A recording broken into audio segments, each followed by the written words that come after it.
Once there was, and once there was not. It is true that there are many gods, as Balder, the son of Odin. He brings light everywhere he goes, to all the hearts and all the creatures he meets. Well, hello everyone.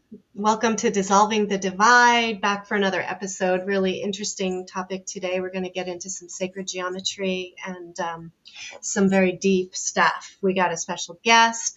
How are you, Derek, over there in France? Bonjour. How y'all doing? And I'm really excited for this one. Son of Balder, Benjamin of Odin's Alchemy. Man, this is going to be really, really cool. And yeah, aside from sacred geometry, it's going to be great just to dive into the Norse mythos with you, get a better idea of, the nine worlds and how they comprise Yggdrasil and all that, and how that sizes up to these other quote-unquote trees of life, if you will, and just going over certain symbols throughout time and how things have possibly been distorted, yada yada. And brother, how you doing? Friends with Beth Martins and some other familiar faces that we're familiar with. Man. Nice. You betcha. Love Beth. She's the best. Yeah. I got to meet Beth a few years ago and spend some time with her in New York. It was an amazing time. Oh, very cool. You got a very cool cat there. Look at him. Oh my gosh. It's a sage. Sage. Yeah. She only goes on my left shoulder for whatever reason. It's hilarious. One day she came charging over to get by the other cats quick and accidentally went onto my right shoulder, and she went back like, what the hell's going on? And then switched sides. It was like so hilarious. I'm like, okay, this is her spot right here. Aw. Yeah, cute. I know how that goes with my own, but mine, I purposely kicked out because she attacks me when I move my arms. Oh.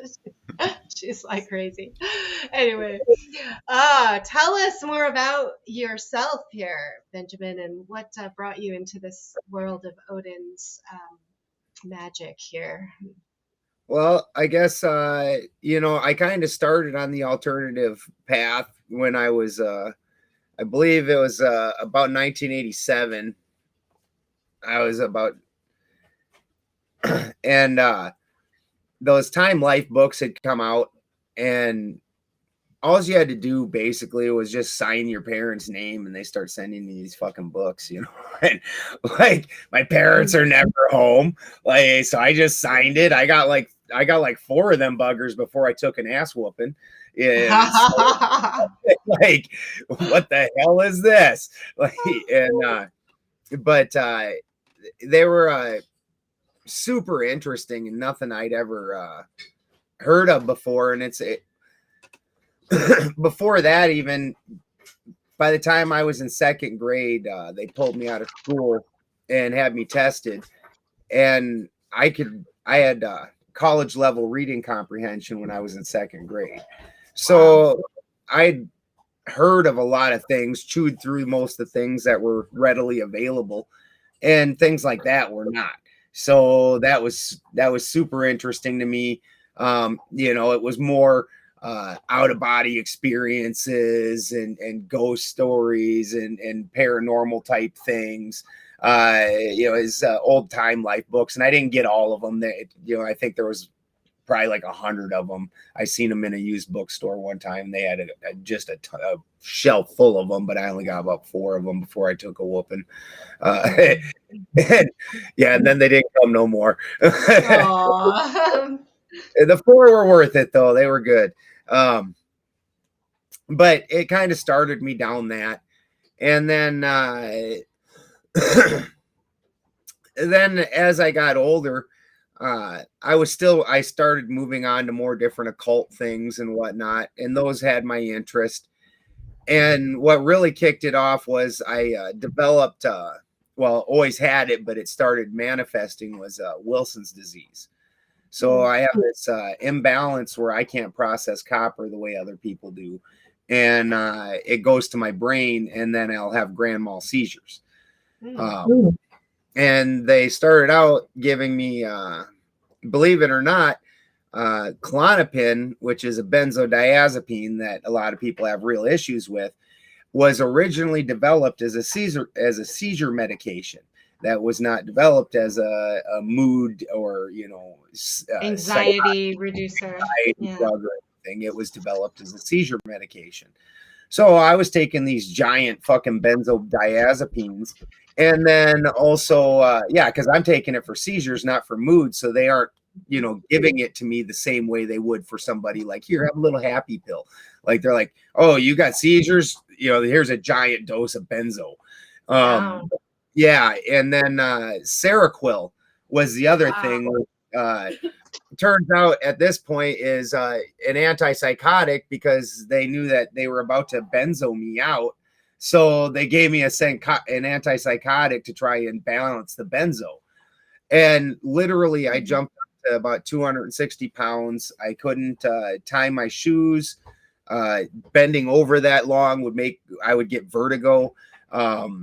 I got to where I couldn't do things functionally. I would drool a little bit. That's super disconcerting. Real unhappy about that situation. And the thing is you don't realize it until it drops onto something that, like, your other skin, and you're like, what the am I drooling? Oh man. Yeah, and it's they've got me so jacked up on these damn pills. So I switched and I started using cannabis. And then to make the cannabis more effective, I started doing extractions of cannabis. And then some of the things that I was reading, so when you're doing your basic, you know, oil extractions, whether it's essential oils or whatever, and even when you're doing something like making meat or things, some of these things that I would do, they're in these occult books, and as I'm doing the extraction portions of things, I notice that that's in there, and I'm like, but then there's a few other things that you don't do that are also in there, and I was like, well, what if I try those things? Like, what'll happen? Fuck it, you know, try it, right? So the big deal is taking the first step was just taking that plant material and burning it down to a salt and cleaning it out and extracting out the cellular salts out of that plant material, and then putting that back in with the oil. And that was an entirely different thing now. And it reacted entirely different. The way you felt was entirely different. This was really very magical. And it's a step that nobody else was putting in for some reason. And that's so I started then trying to delve down that whole path and study those things, which again, it took me to mostly left-hand path things. That's where I really ended up landing firmly for most of my life, was left-hand path, where I had to do things myself. I had to follow them myself. I'm not a good follower. I'm just not. I can be for a very short duration because a certain given task needs to happen, and I don't need to be in charge of every fucking thing. And sometimes I'm not the best at that particular project, but that needs to be a short duration of something I agreed to for a very little time. Like, in general, I'm not a good follower. Like, I'm gonna go do my own thing, and you know, so left-hand path it was. And I don't know why 100%, but for some reason I stayed away from, and maybe it was because the only thing that you really hear about the Northern European religions is comic book type things. Maybe that's what kept me away from it. Maybe it's I was saving the best for last, but I spent years studying most everything. And then finally I came to Odin, and I started digging into it. And the first time that I read the Havamal was like I'd written most of it. Like, this is just how I live and think. Like, this wasn't me bending myself to some religious figure. This is like, oh, this dude's like me. This is the way I am too. This is the way I see things. And there was some things in there, like the guest rights. Guest rights is a real big thing in the heathen cosmology and their understanding and their social hierarchy. When a guest comes to your house, they get first place by your fire, and you give them a bowl of mead and something to drink, and that's a given. You do that, and you treat them respectfully when you're doing it. And how they act from there is on them. And then they break guest rights, then you don't have to treat them like that. But on the right out the gate, you always treat people like that. And that was a little hard for me at first. Like one situation, even out here, we came upon where this, I'm fairly sure she was methed out, fairly sure. But I live clear out in the mountains, and this chick appeared, and I have no idea where she came from. I was walking down to the cow pen, and she's over here digging in my trash pile. Like, she's not even paying attention to me. And I'm like, what the fuck? Where does this person come from? And then as I get closer, she's barefoot. I'm like, how did that happen? What the hell? And then, and so, you know, your first reaction as a person, just get the fuck out of here, crazy lady. Go somewhere. You know, but instead, you know, I thought about it, and that's not what Odin said to do. Odin said that, you know, she's apparently my visitor, and I took her up, and we sat her down, and we got her. Maybe she's having a diabetic seizure or something. We gave her a fruit smoothie and something nice to eat, because even if it is a meth trip, she probably doesn't have any food or any thing decent in her body for, you know, God knows how long, because the chick didn't know what her own name was. She was talking to us through this like piece of plastic, and she told us she was from under the sea. So I think that it was like a porthole or something, so she could talk to us. It was really weird. And then she had a tattoo on her arm, and she asks my wife what it says. And my wife leans forward, and it's in like old English. And you could tell this chick's like, you know, abused her body too much, because she's not that old, but it's still their skin's fucked up and whatnot. And so she goes, it says either Hunter or Gunter. She goes, that's my son, Hunter or Gunter. Like, shit. Like, you don't know which one it is? Like, okay.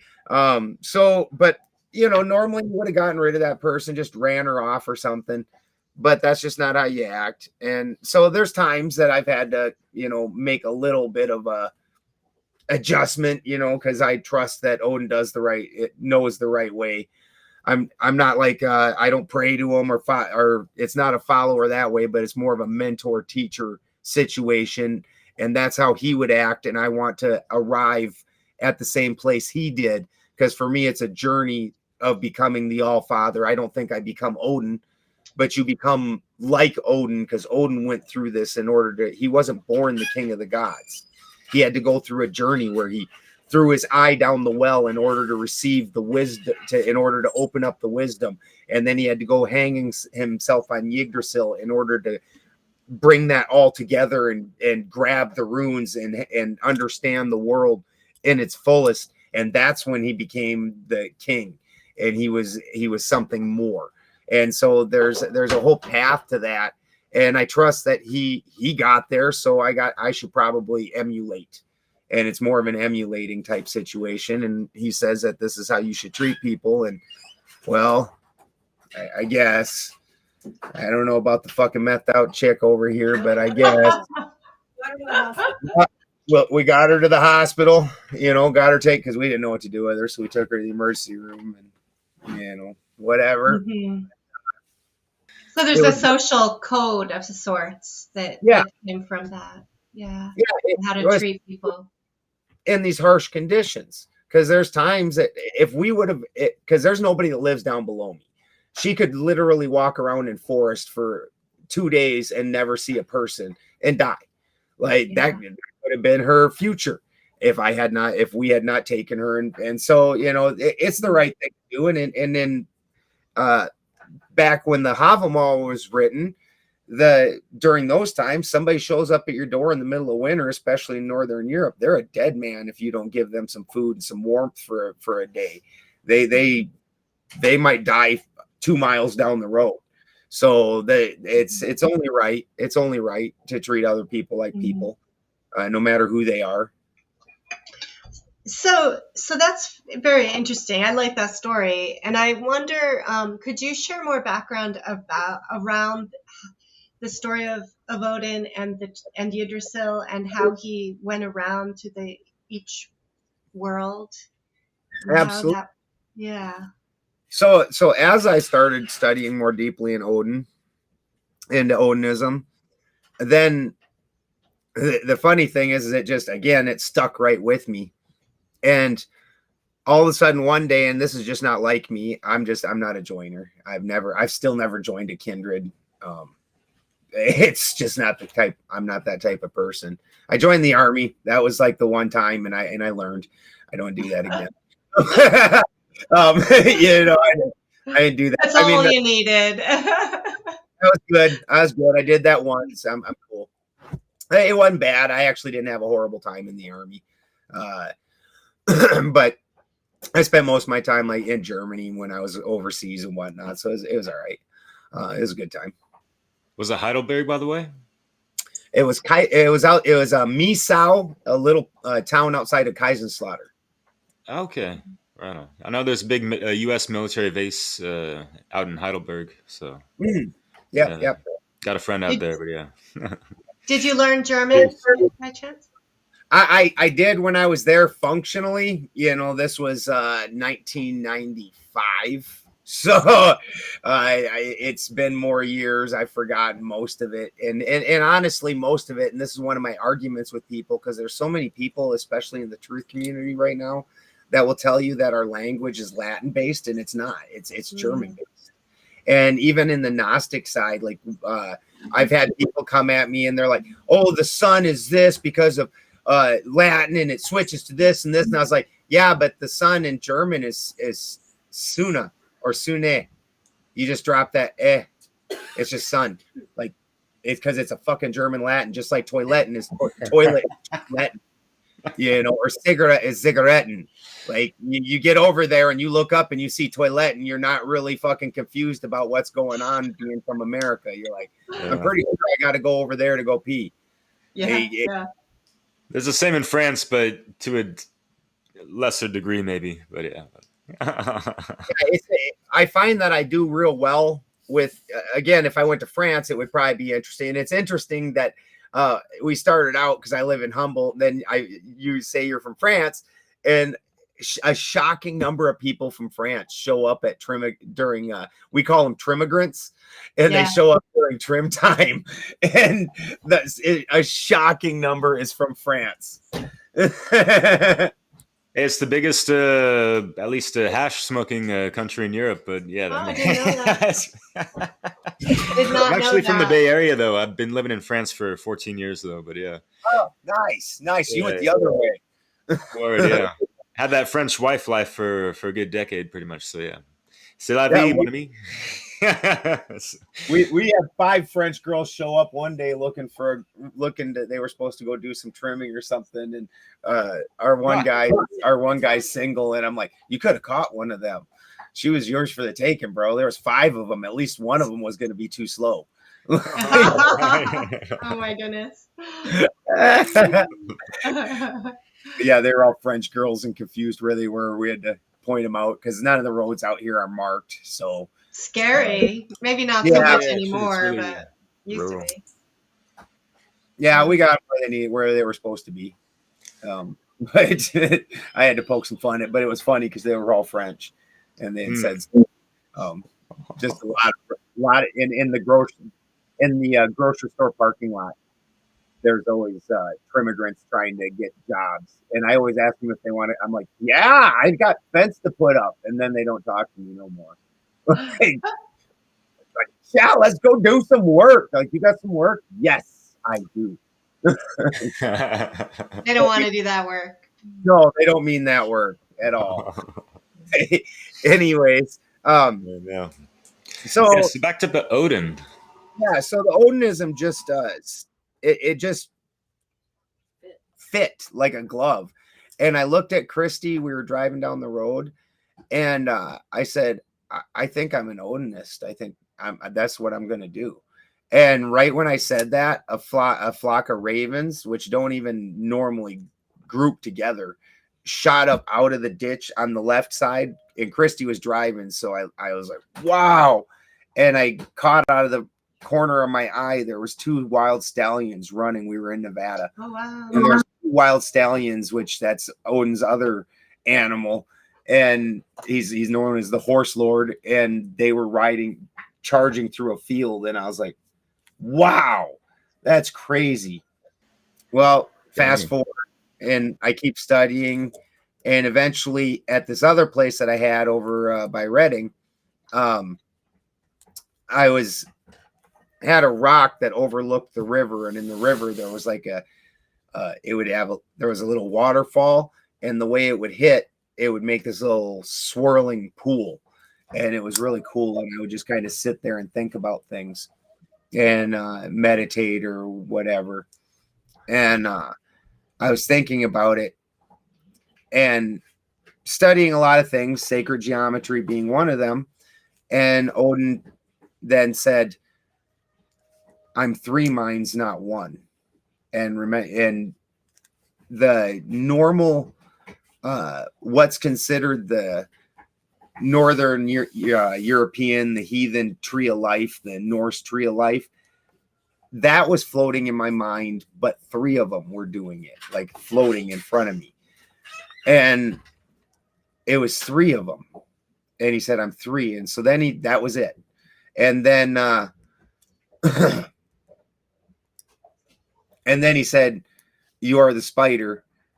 And then that was it. And he was gone.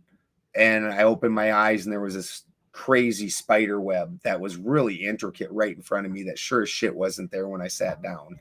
And it was just, and there was a spider on there, and you could feel it, and I could see it, and it was doing this, and everything in that web, it knew. Like, it could tell all of it as it was sitting there, and it was like right here next to my face, and it was just giant. I was like, wow. And I backed up away from it. And then I had to spend a lot of time working that out and thinking about that, because it was like I was given a key, but not really where to put it or how to use it. And this is where alchemy really came in handy for me. So I started looking at the stories and looking at the tree of life and the way things were set up. Well, originally Odin wasn't just Odin. He was Odin Villian Bay. So the way the heathen cosmology starts is you have a broken masculine, which is Muspelheim and Niflheim, fire and ice. And that's the 2 sides of the All-Father.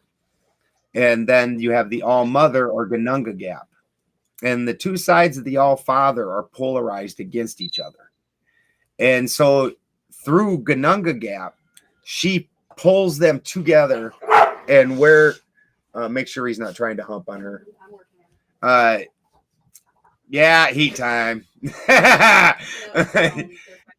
And it's a bone, not that kind of bone, apparently. So Gununga Gap pulls these 2 together, and where there's destruction, then life forms. And this is where the Vesca Pisces first happens, where these 2 circles overlap each other. And it's in that Vesca Pisces is where this life starts forming. Well, from there, we have Ymir, the ice giant, and then we have Adumbla, the great cow, and she comes down and licks at the ice and frees frees Ymir, and then also through the mixture of her saliva and the rimy frozen ice that's full of salt. It specifically even says rimy and full of salt in the story.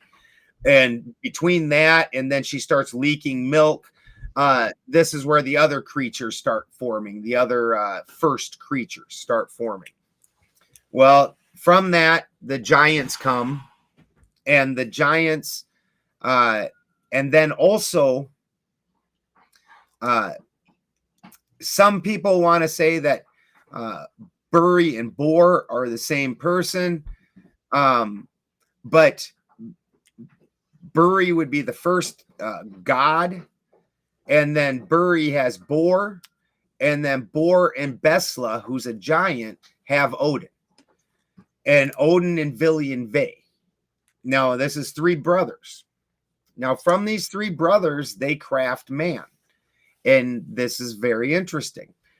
They take and they go and they find two water-soaked, waterlogged pieces of wood out of the ocean. So also, again, full of salt, because specifically out of the ocean, not out of fresh water. So these are full of salt. And they craft man and woman from ash and elm.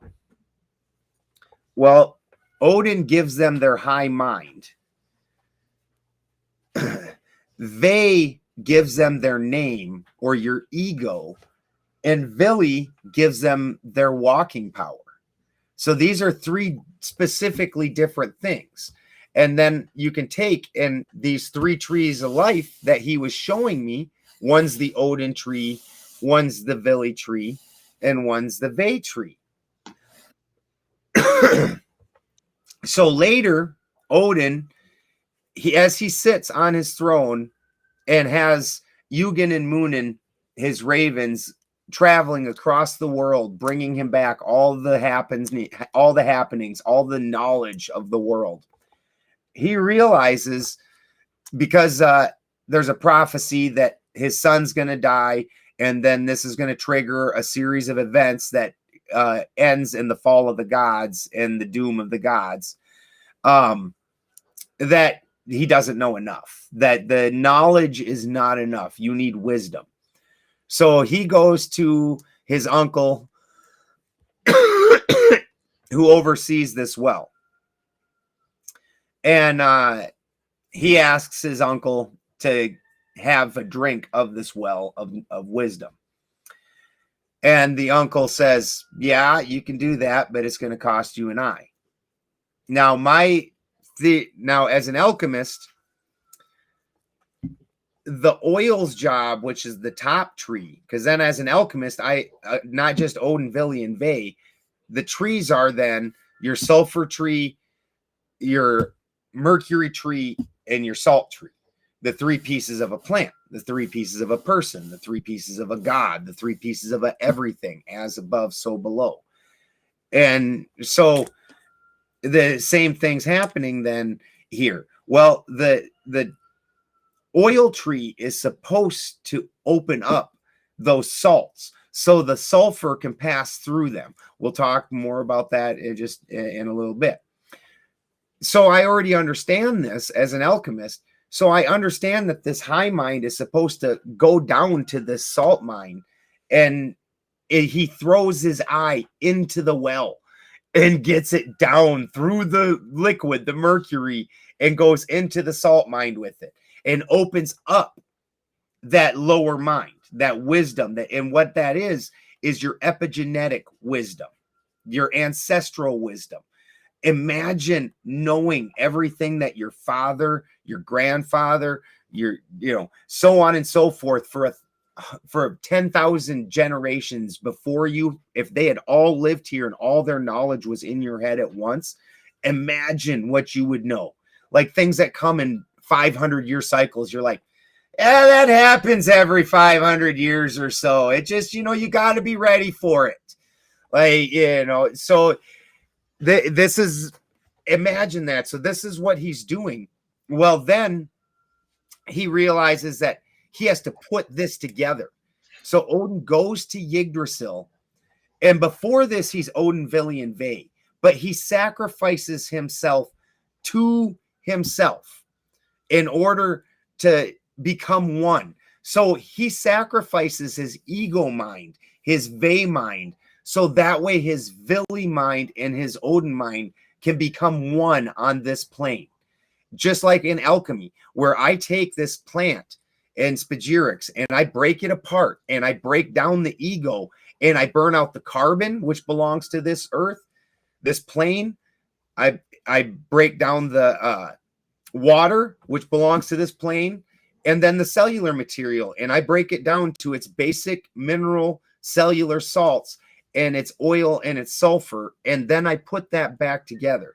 So I've burnt out that ego part, and through that process, now I've opened up the ability to do this. But again, naturally, the fire and ice, these are opposing forces. They want to push against each other. One wants to sink and one wants to rise. Hot air rises, cold air sinks.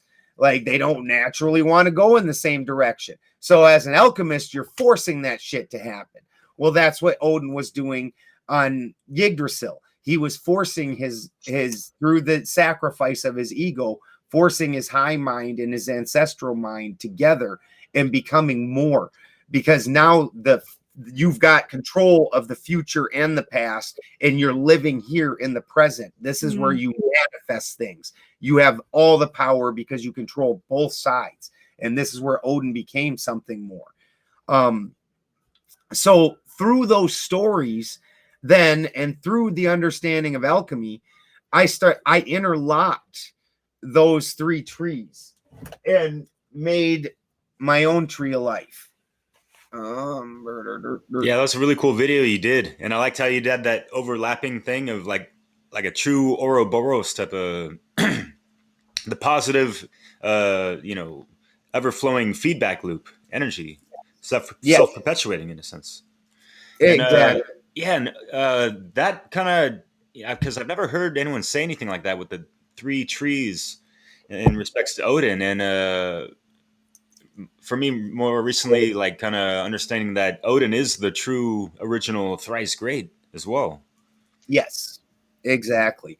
And then after going through all of this, now because he's opened that up, Odin specifically can travel to all the realms where the other gods can't travel to all the realms. Like, there's times that Thor wanted to go to a higher realm and they're like, nah, you're too fat. Actually, they said, that's not really what they said, but you're too dead. So he's too, because Thor was the ice side, Loki was the fire side. That was, and again, with studying occult first, then when you read those stories, those kind of things really stand out. Where, like, when Thor and Loki were traveling together, they went to Utgard Loki, and they meet this giant. Well, it's not a giant. At the time, he's a rather small dude. And then they meet a giant. Well, the giant's actually him, the little dude, like manifesting an illusion, but he's also a giant because he's like doing a double illusion and making himself small, doing a trick on him, gets him back to Utgard Loki, and then sets tests on him. There's also a little boy with him that had owed Thor for breaking the leg of his goat, and so he had to be his like indentured servant for a while. And the boy has to race another person, loses horribly, even though the boy's very fast, and finds out that he was racing against thought, and you race against thought. It's it's the fastest thing. Well, then Loki, he goes and his test is eating trenchers, and he eats all the trenchers, and he's proud of himself. Well, he looks over, and the being he's competing against eats all the trenchers and eats the tables, eats the cups, everything. Like, it's consumed everything, because ultimate fire, Loki's, while he's on the fire side in chaos, he's not the ultimate. He's not Surt, who consumes everything. He's just on that side of it.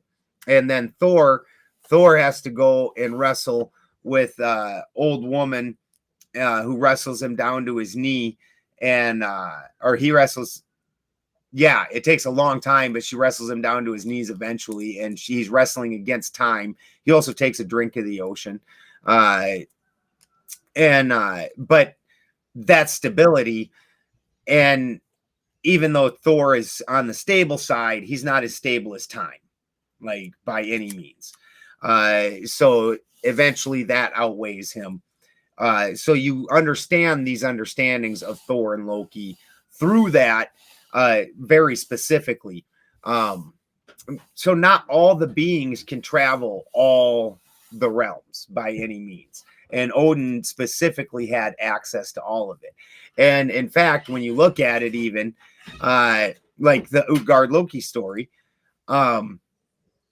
he's back. When they get back and they go to tell of their adventures, the only way that they end up finding out about the tricks is because the giant king is in Asgard hanging out with Odin, telling him about the fucking good pranks he just played on his boys. Like, yeah. So you get this understanding of the fire side and the ice side and the chaos, and Odin becomes both. And also and there's parts of it where they to his detriment, because then Odin also goes on the complete feminine side because he's putting both things together, because Odin's the mercurial figure. So Odin learns Scyther from Freya and learns how to do feminine magic. And now the feminine magic is much stronger, where masculine magic is very ordered. That's Galder, and that's singing in the runes. Feminine magic is more monkey's paw about it.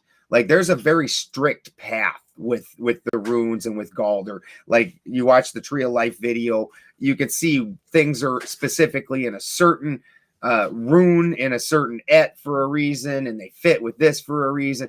Where with the feminine side, it's like, you know what? I would really like my those guys over there to starve and get sick.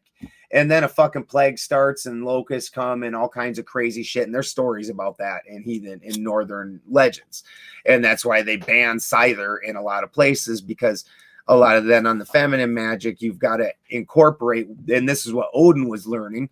If you incorporate the structure into it, you get the best of both worlds. Like, it's the monkey's paw story. You don't just want $1 million, because then if you leave that wide open, now you get $1 million because your son died and you had life insurance on him. And you get $1 million. Well, you didn't want that shit to happen. I want $1 million because I went into the gas station and purchased a lotto ticket or a scratch off ticket or whatever. You got to get more precise with that scenario in order to, and that's what we're talking about with feminine magic. Is it's just that whole monkey's paw scenario. So he learned that, supposedly got unseated as king of the gods because there was a lot of unrest about that, because the northern cosmology is a very masculine cosmology, and for him to do a feminine thing like that, that's so there was supposedly a time period where Uller was the head god, and then Odin ends up taking it back. But again, you can see he's incorporating both sides of it. He's understanding that there's a lacking, that even if you take the epitome of the sulfur and the epitome of the salt, each one is lacking something.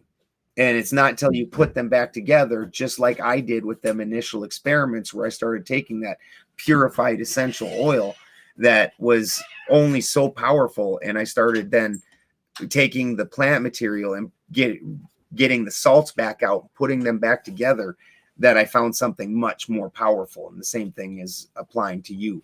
And the sacred geometry shows in that. But let you guys talk some. Yeah, sure. Yeah. So yeah. And it's really interesting in that video you're speaking about, there's the feminine side and the masculine side of the two pillars of that tree of life. And one side is the oil, one side is the salts, and how when they coalesce. But yeah, how salty does the oil have to be to get that alchemical wedding? I'm not actually. My question is, I got jokes for days like you, brother. But I'm sure you've sized up Yggdrasil, next to the Kabbalistic tree of life or tree of death, however people want to call it. And how do you? Because there's some great aspects and teachings from that science, whatever. and they do kind of have the same, feminine, masculine sides of the pillars and stuff. But how do they size up, and what have you noticed as far as, what seems more organic or, untainted or whatever you want? So for me, the comparison comes in, and you can fairly easily see this, that the bottom of their tree is truncated. Like it's not, it's definitely smaller. They cut it out. It has like this little piece that's hanging out. And for me, what this is you have to look at the Abrahamic religions in general for this. Now, of course, all the Abrahamic religions across the board are down with the Old Testament. It's only after the Old Testament that they start separating into bits and pieces, where the Muslims say Jesus is a prophet, but he's not the end all be all. And Muhammad came after him, and Muhammad's more important, and blah, blah. The Jews are like, yeah, well, most of the Jews are like, the prophet's not come yet. There is a sect that says the prophet came and then died. Now they're waiting for a resurrection. And I can't remember the name of the Jew prophet. He died not even that long ago. It wasn't that Moses, or no.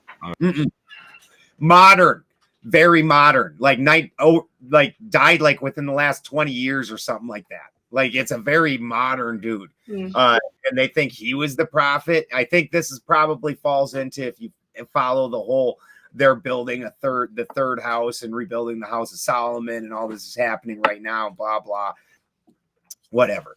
So, and so they think that he's going to get resurrected. There is a whole sect. That's the ones that were building the tunnels in New York. That's those. Yeah. Okay. Those ones believe that the prophet was this other dude that died just not too many years ago, and all this. But then the Christians believe Jesus was the whole spiel. Excuse me. So when you look at the Old Testament, which they all agree on, the Old Testament was orated to is it Moses or Noah? This isn't my book. I think it was Moses. Yeah, it was Moses. They were orated to Moses by an angel. And so the whole story that they have comes from an angel.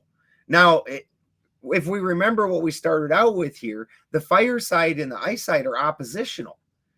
And you went to the fireside and asked the story, and they're like, yeah, dude, we're speaking for God, dude. Yeah, the other side's all bad.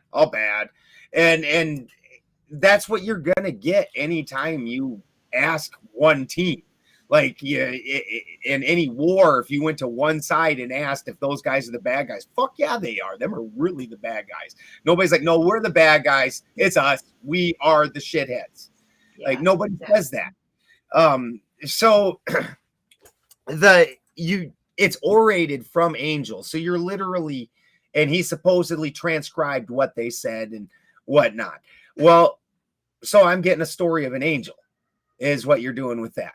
And through that, then, of course, as an alchemist, when I take out the oil side, which is that side, I'm going to try and bring that to its epitome. I'm going to try and purify that as much as I can. So that side is all about ascension. And everything's ascending and everything's rising and everything's the light. But the other side, that side, I need to make that fall. That needs to sink. That needs to descend as much as possible. For as much as I was trying to bring, because we're starting out at a middle ground, a zero, for as much as I'm trying to bring the oil side up, I'm trying to make the salt side go all the way down and bring it to its epitome also. And then when I'm done, I'm going to take those two epitomes and I'm put them back together in the middle. And that's where I'm going to get the full power of both sides at once right here. And that's what you're trying to do. So that side is definitely about ascending, about the light, about everything. Well, then they demonize or vilify the salt side. Well, if you look at vili, it's vile, vile, vilified, villain, all those things. That's the vile side. And the demon side is the evil side. Well, of course. So that side demon is making the other side into the bad side. That's a very natural thing. And if you're fool enough to fucking take one side in both teams and not realize that, like when my parents got divorced, definitely the things my mom said about my dad had a lot of truth to them. Definitely the things my dad said about my mom had a lot of truth to them. They both left out an entire half of the story, though. The part, if you asked either one of them, you only heard about the bad side from the other one. Like, and there was a whole world of truth right here that came out of these two that they would also deny completely or leave out. It's just how it works. You don't go and say, yeah, I was the bad guy. Yep, it was me. Most people don't. Good examples. Yeah. Yeah. So you just got to understand that you were supposed to be like Odin. You were supposed to be in the middle. You aren't choosing the Aesir or the Vanir. You're going to be king of both. You're going to have both sides. And so the Abrahamic religions, they have cut off that root side. And even circumcised. I heard that talk 100%. On the Weaving Spiders, man. Yeah. They circumcised it. You damn straight. Damn straight. And religion, yeah. What the fuck, man? It's crazy. They are such an attack on the root. And the funny thing is, like, as a fruit tree, if you ever purchase a fruit tree, go down to it's spring, go down to the nursery, go buy you a fruit tree. What's the first thing that you got to do when you get that fruit tree? You got to peel back the branches and you got to cut them back so the branches aren't so big.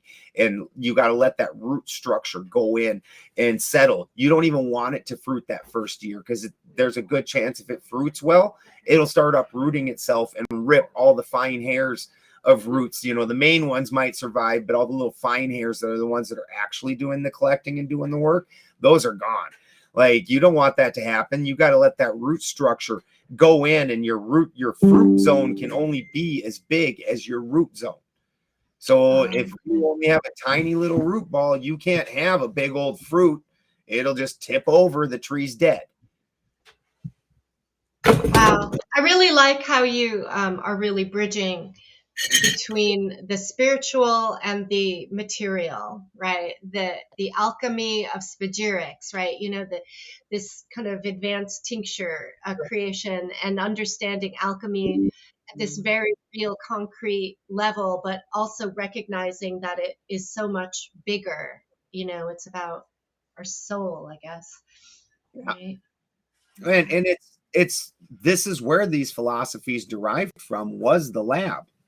Now, part of why we're having so much trouble today and we're having to piece this back together is because they've removed the lab from it. And so that was where I kind of started out with, and then started matching. And this is what they were doing. You take hours and hours of watching something, and you start having those thoughts. You start seeing those interactions. You start realizing some of the magical things and the invisible things that take place, and you can count on it because you've set these conditions right. The conditions have been met and this thing's gonna happen. And you start developing understandings and matching it to the world.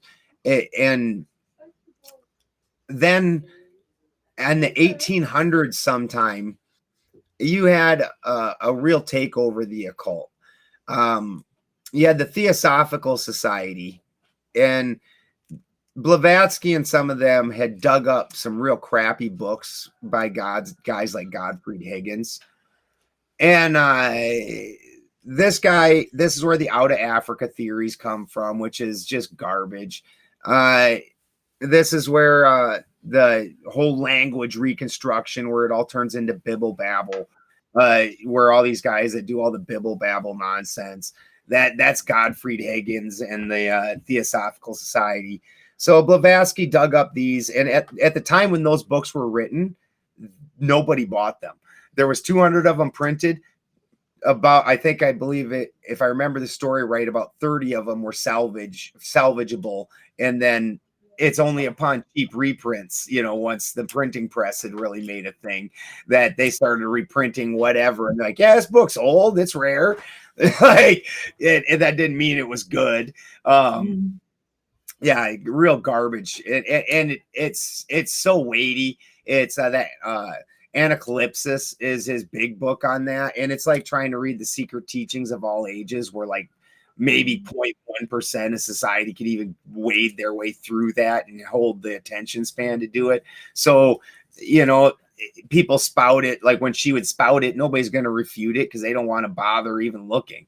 Like, it's like asking a congressman to read through the freaking pages of this that got delivered that morning before he votes. Like, did you read that? Did you read it? Do you know what you're voting on? Fuck no, he don't. Like, it's the same idea. Neither did any of these other people. They didn't read it either because it's this insanely giant tome that's was on. Like I said, it wasn't even popular. He couldn't even sell them. He printed 200 of them. Nobody wanted them back in the day because those people practiced occult. Well, Blavatsky ends up, they make her out to be a Tibetan occult expert. They make her out to be a Celtic expert. They make her out to be all these different things. Well, what it turns out is she was that, like today, the equivalent of today, these kids that go to weekend retreats and then come away with a guru license, a little guru certificate. And hey, I know Reiki, or I know whatever. I'm a guru now. Fucking, and it no different. She didn't really know anything. She didn't put enough study into it. Just a rich kid that was traveling the world and had time to do little games like this and pretend like she's a hippie and things. Only that was that era of it. Well, then this ends up completely watering down everything. And then at the same time, you get Jung. Well, Jung comes in, and before Jung, there was almost no alchemists. So why? Because to be an alchemist, you had to practice lab alchemy. You had to have a fucking laboratory. You had to be doing some work. Well, then sorry, you're talking about Carl Jung, right? Carl yeah, Jung? yeah, yeah. Dr. Sorry. Jung. Yeah, just for listeners.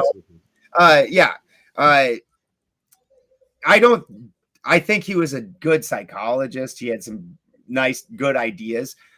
But then at some point, he couldn't rectify through modern understandings in art and whatnot, the ideas that he was having in his dreams and his subconscious. Well, because in alchemy, that is half of it. We deal with the salt side. We deal with both sides of it. That type of imagery and symbology was in that work. So Jung reads a couple alchemy books, never actually practices alchemy, is not an alchemist. He didn't spend hours and hours and years in a lab watching these things happen.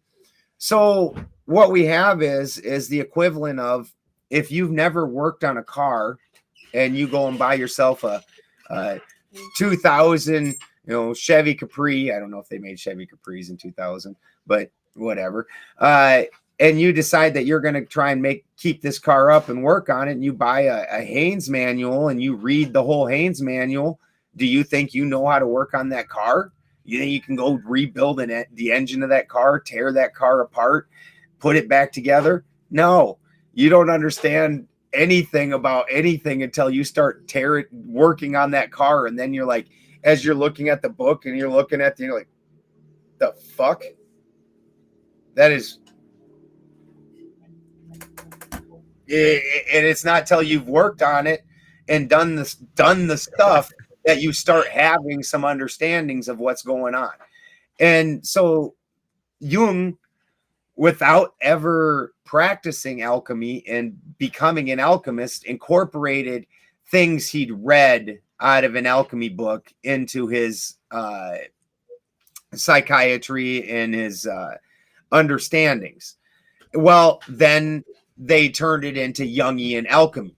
Well, then now everybody's a fucking alchemist. and everybody that has a bad day and went through a dark night of their soul because they had a bad day or something.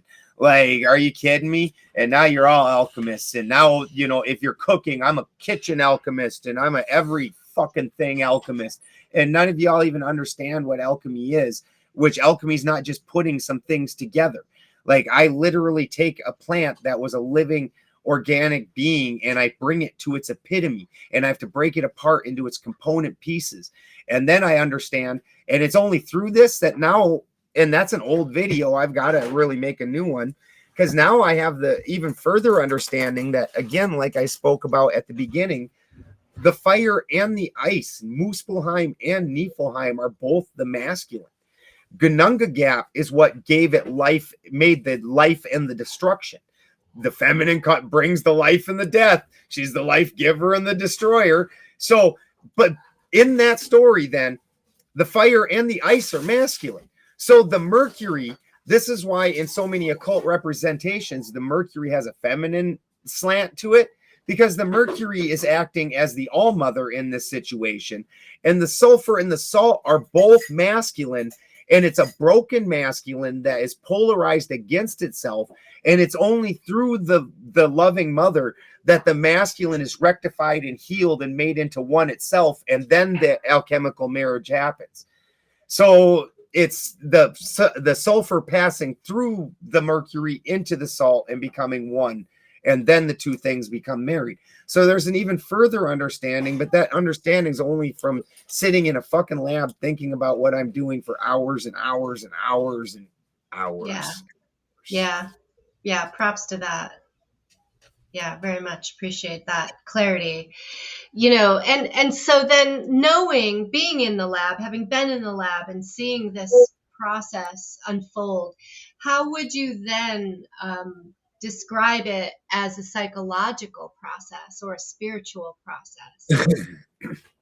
So what most people think of as Dark Night of the Soul, when you really read, if you read Jung's work, is basically just a midlife crisis. That's what a Dark Night of the Soul is, really. It's a midlife crisis. It's, I've been living a certain way because my head thinks that that way is the way to go. And there's another component to me besides my brain that is also part of this calculation of me. And that part's not cool. That part's like, you know what? This is bullshit. And so that's what a midlife crisis is I'm living out of alignment with me. I'm forcing myself to do one thing, whether it's I'm working at an office job and I go every day and I don't have any respect, or I'm in a cubicle and I'm just sitting here doing this and I find it to be miserable and horrible work and I don't like it and I want to go do something outside, like maybe going and being a fucking, like on that Office Space movie, where at the end of doing that, he becomes a construction worker and he's like, it's fucking great. You know, like maybe that's you. Maybe, you know, maybe the office job paid better and it was less hard on your body and you didn't have to be out in the elements, but maybe you're happy doing that construction job. Maybe that's the thing you should be doing. And so maybe you should figure it out. Like maybe there's a construction job that makes good enough money that you can keep living your home life the way you do, but you aren't going to be so miserable at work. I don't know. I'm not you. But that's literally what a midlife crisis is you're living out of alignment with yourself. So psychologically, then, the way this pans out is understanding you have literally three very distinctive minds. And you can tell this. One of the best ways that I could tell was when I was in prison. I did 8 years in prison over cannabis. Wonderful people there up in South Dakota, very just. Less than a pound, you bet. And real just. Oh my God. That's why I live in California. But I spent some time in the hole because I'm not a real good follower. I made that kind of clear at the beginning. And, you know, just because you told me that you're the boss and you got some rules, that don't mean I give a shit. You know, I'm still doing what I want. And unless you got a gun to my head, and, you know, that's, but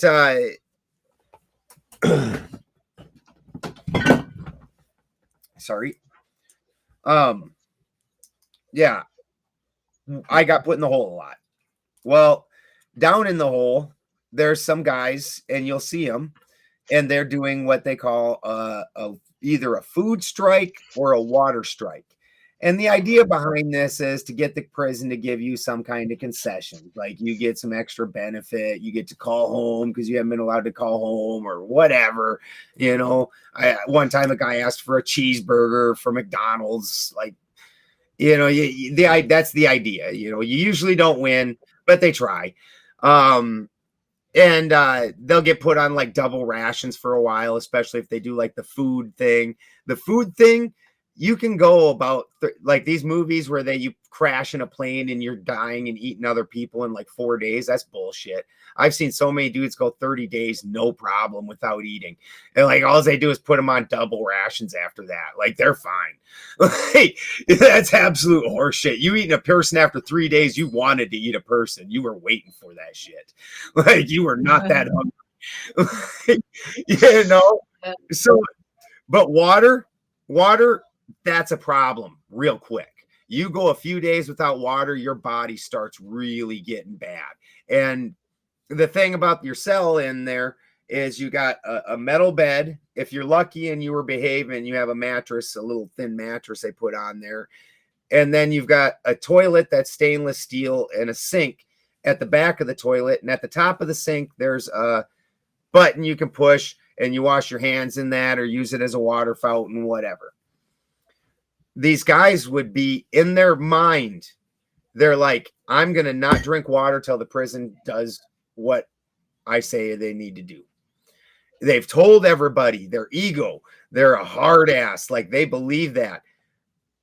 For whatever reason, when they break, they'll stand up to go to try and pee. Because even though you don't have anything to pee out, your body still keeps trying and having that urge. And then they'll see that water in the toilet and they will stick their face right in that toilet and start slurping. And if you had asked them if they would have drank toilet water, they would absolutely tell you no. Why wouldn't I drink the stuff out of the faucet right at the top of the toilet? That's not piss and poop, and we don't clean this thing ever, and inmates are in here and they're eating prison food. No, I would never do that. You damn straight he did that, because another mind said, I'm thirsty. I don't care about this whole thing that you got going on, dude. All cool. I don't really care anymore, though. I'm getting a drink. Right here, there's water right here, right now, and I'm sucking it up. Like, and it happens 9 times out of 10 when those guys try to go on a water strike. They will end up drinking toilet water. Like, damn. Yeah. This is survival mode mind, right? The archetypal mind, right? Is that what you're talking about? Well, that's your salt mind, your subconscious, the thing that it doesn't really have that representation, and it doesn't even have higher thought. Like the higher thought in this situation is I'm going to do this thing that's unnatural to me in order to receive concessions. That's a real high thought. That's not your mind. Mind said, me thirsty. No, drink, like survive. Yeah.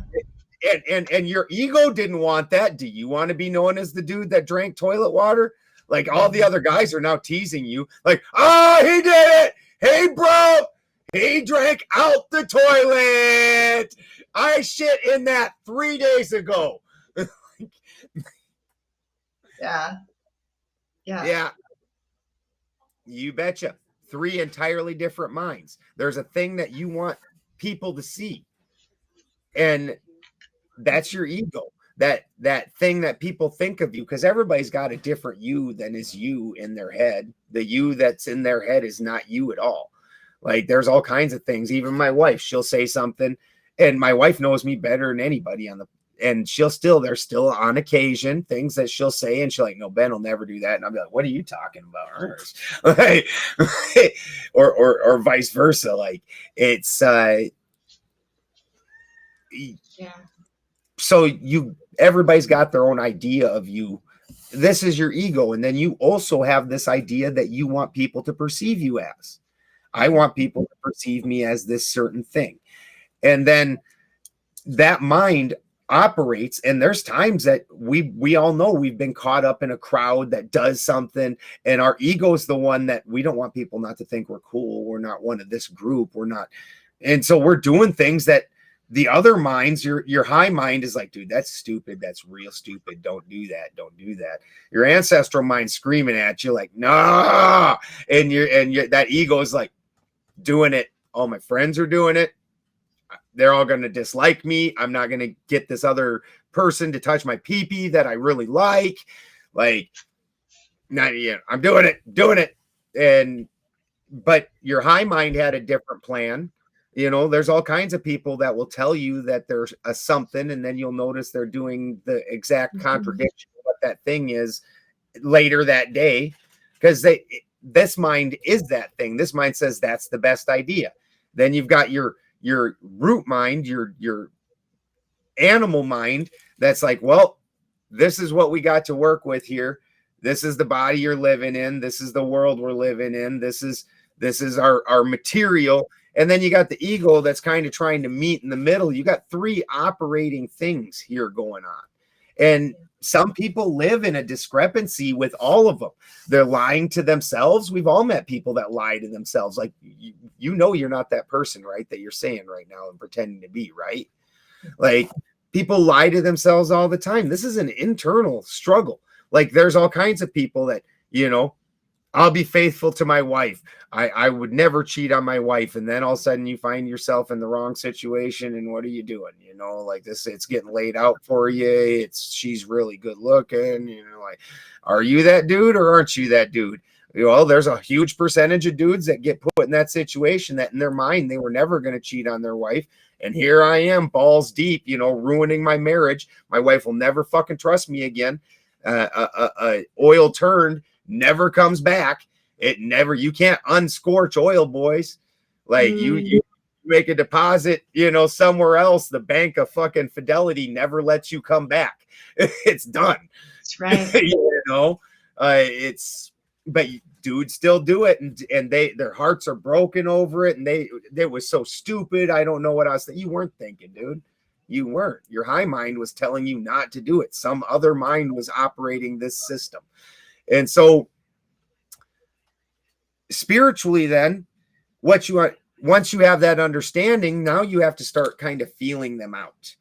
And when I was young, I didn't really have control between my high mind and my low mind. One of them was operating or one of them was not. And there's times that I would black out and my low mind took over and it did what it was going to do. And it comes in very handy sometimes, that animal mind. Most of the times I was in a fight and all of a sudden I black out and fight's over and I'm not hurt too bad. So it worked out good. All of us out the berserker or what, man? Like, shit. You betcha. Social, all them high thoughts got to go away because now it's bare knuckle survival. It's tooth and nail. You know, them high thoughts of how's this dude feel about this? How's this look? How's, you know, all those things you need to not give a shit about. It's do this right here, right now. Him hurt, me not.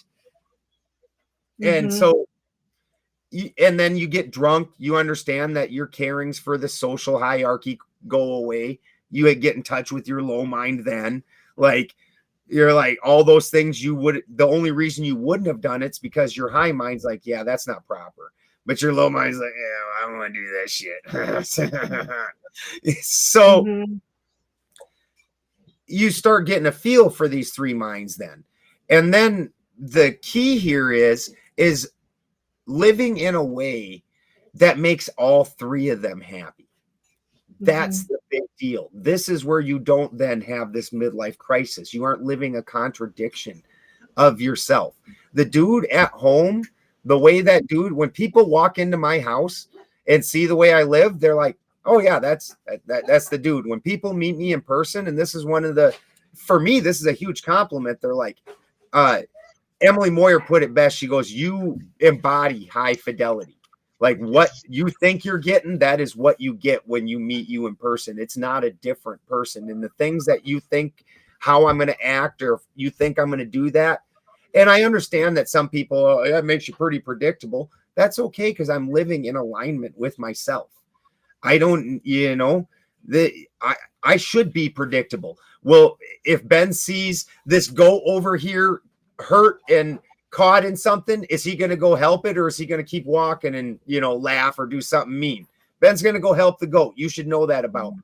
Like that. You should count on that shit. I count on it.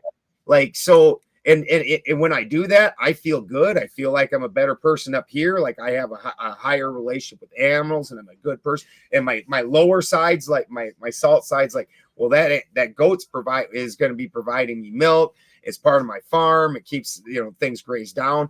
Everybody's happy in this situation. So it's a win-win, yeah. So what does alchemy teach us about how to integrate these parts of our mind, these three minds? Thrice great, yo. Yeah. Exactly.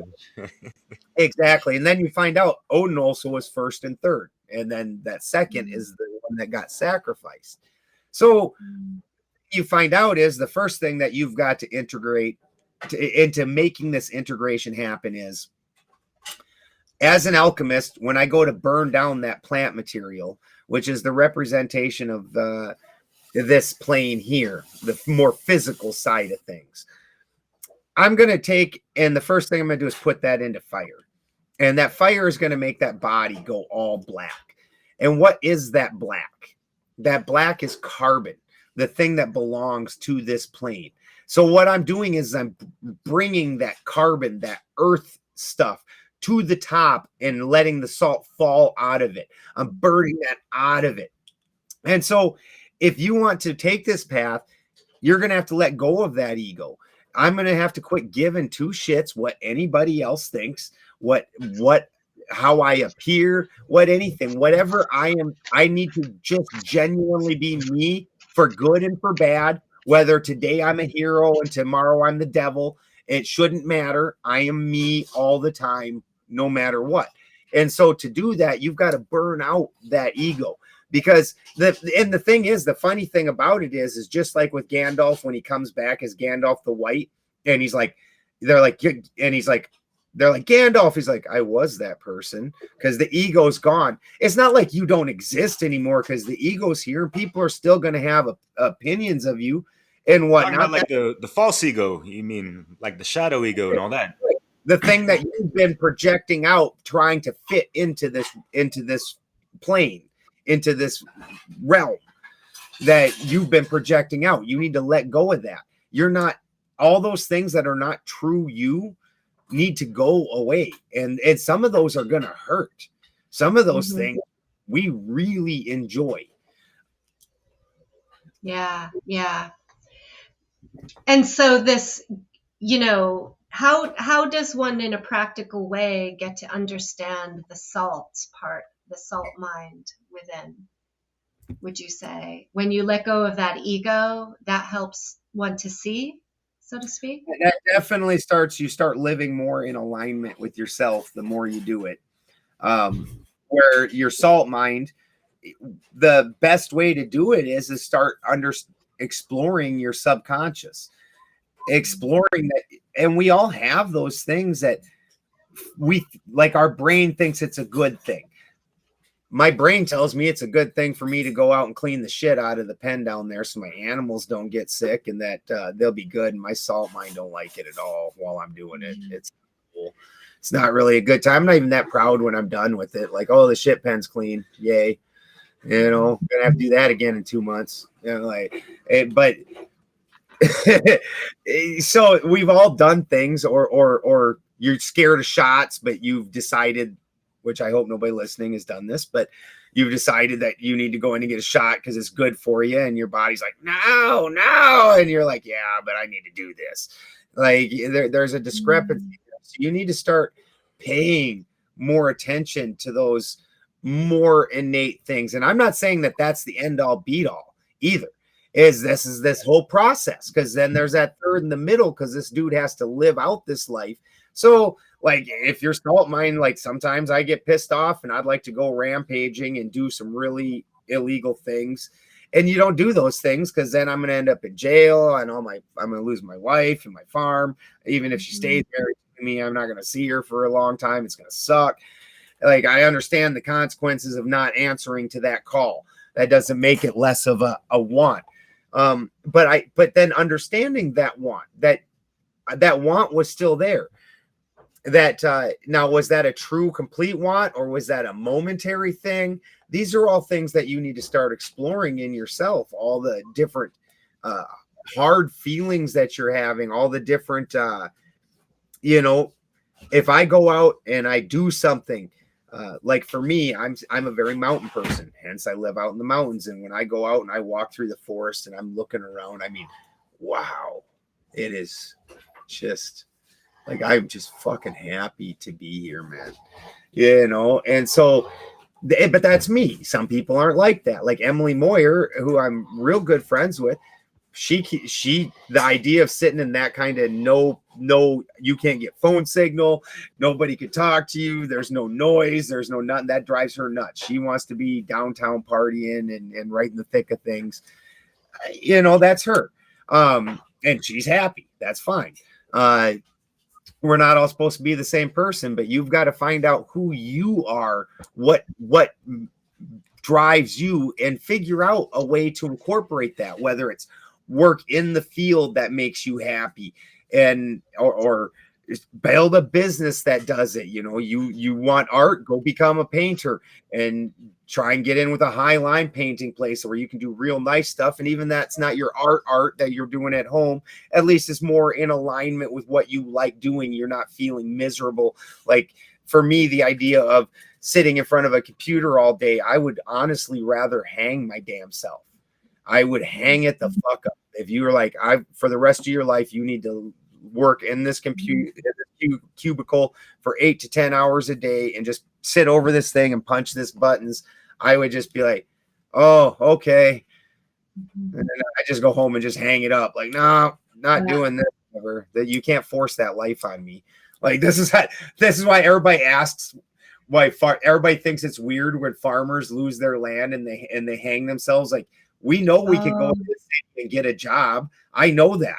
I could go work at some corporate shithole job and pay and make enough. I'm an electrician. I was a journeyman electrician. I had a master electrician working with me. We had our own contracting company. I can do anything, and I could be making $40 an hour working for some douche. Like, I don't like that life. I could live it if I wanted. I'm aware, and you still see them hang it up. Like, you go out and work 18 hours a day on your farm to barely make it by. I know that I could go make more in the city and work less hard, but I would hate it. And that's why they hang it up, because the idea of going in and living like that is too much. And they're like, well, can't live my free life anymore. I don't want to be here. Like, so I understand that mentality. I mean, I hope I don't ever end up in that position, but it's again, you get to start understanding that inner self and then aligning the high mind and the low mind. My low mind needs to live in these conditions. My high mind needs to have these things happen. And then you start aligning those two things. And then at the same time, as you're finding those, you're automatically burning out that ego. You start losing time for it, because it's not like the ego is a horrible thing. You just end up losing time for it, because when you don't even have time to worry about the world. You're so busy exploring yourself that what the world sees, who gives a shit? You end up becoming like that weirdo that walks around and doesn't realize what he's wearing until people comment on it, and you're like, oh yeah, that's put on. Yeah, that happens. Socks don't match. Yeah, I did that. So how does this bringing it back to the geometry and the 3 trees, how do you link that visually?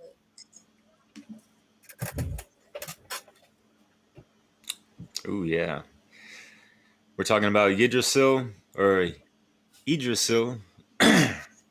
the Kabbalistic tree, and the Cathara tree, I believe. Yeah. Yeah, real quick while I setting that up, one of the things that I kind of see with the whole alchemical process, especially the initial stages of trying to like burn your falsehoods down, is like picture yourself over like, fire pit, which is, the Athenor in alchemical terms. And, you kind of separate yourself as much as you can and trying to see yourself in reality objectively. And you kind of be like, hey, man, I'm here for you. And you push yourself in the fire and just watch it burn and, Burn up all the objectively watch what's bullshit. going on. Hey, Benjamin, you know who the Carbonari are? Who the what? The Carbonari. No. Justin Wagman told me about them. He's a blacksmith, but it's like this medieval group. It stems, and made me think about that because you were talking about carbon and like the charcoal in the burning process, and these people would collect, carbon, to like fuel the flames to create metal, and they were like the blacksmiths and that kind of stuff. Nice. It was really interesting. So it just came to mind, and thinking about Athenors and shit like that, and that separation, dissolution.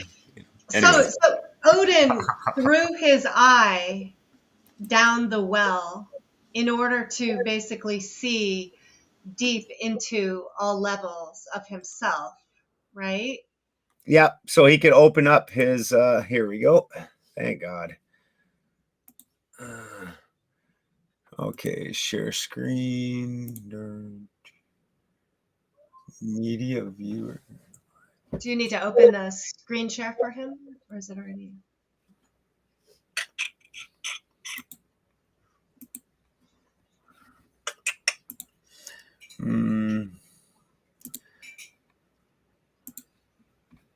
I have to open it up like that. Oh, all right. Yeah. Can you see it? Yes. Okay. So then what we end up having here is this is going to be your three minds. And you can see if you look up the Norse tree of life, outside of that, there's a line on the two outsides connecting the top and the bottom diamond. This is what it looks like. And I just don't have the lines drawn into the part where it's separated. Obviously, where they're connected, I do. And so what you end up having is you're trying to separate these into three different things. And so you're going to pull out, and this is at first, you're going to pull out the oil, and inside the oil is also going to ride the sulfur. But from this standpoint right now, where we are, you're going to separate into the feminine and the masculine. And so that's going to separate into a feminine side and a masculine side. They're going to look basically identical because as above, so below, it's the same. It's they aren't exactly the same. But what you end up seeing is just like in the human body, like if you ever read the Zodiac and the Salts of Salvation, you got 12 cellular salts, 12 main cellular salts. Well, then anybody, I like to use THC as an example because most people don't realize that there's different levels of oil in like your cantaloupe or whatever. But they do with cannabis for some reason, understand that you've got terpenes and you've got, thank you, cannabis, for introducing the word terpene to the world. And you got CBD and THC. So you've got numerous levels of oil.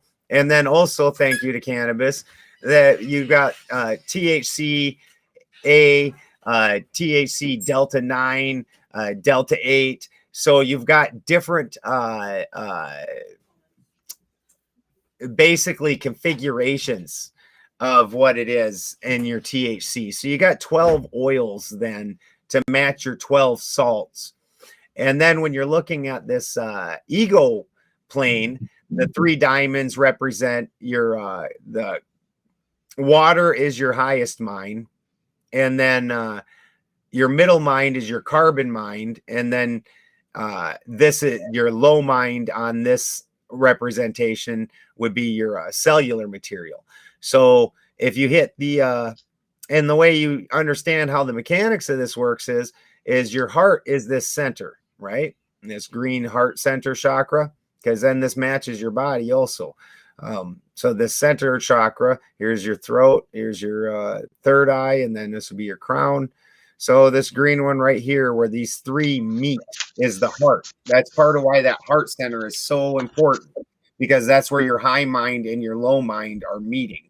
And that's where the ego is locking itself around in order to get them to stay together. So you're going to break this ego out in order, which naturally then this one's going to sink, your salt mind, and your high mind's going to rise. And that's what would happen if you just died without doing this process.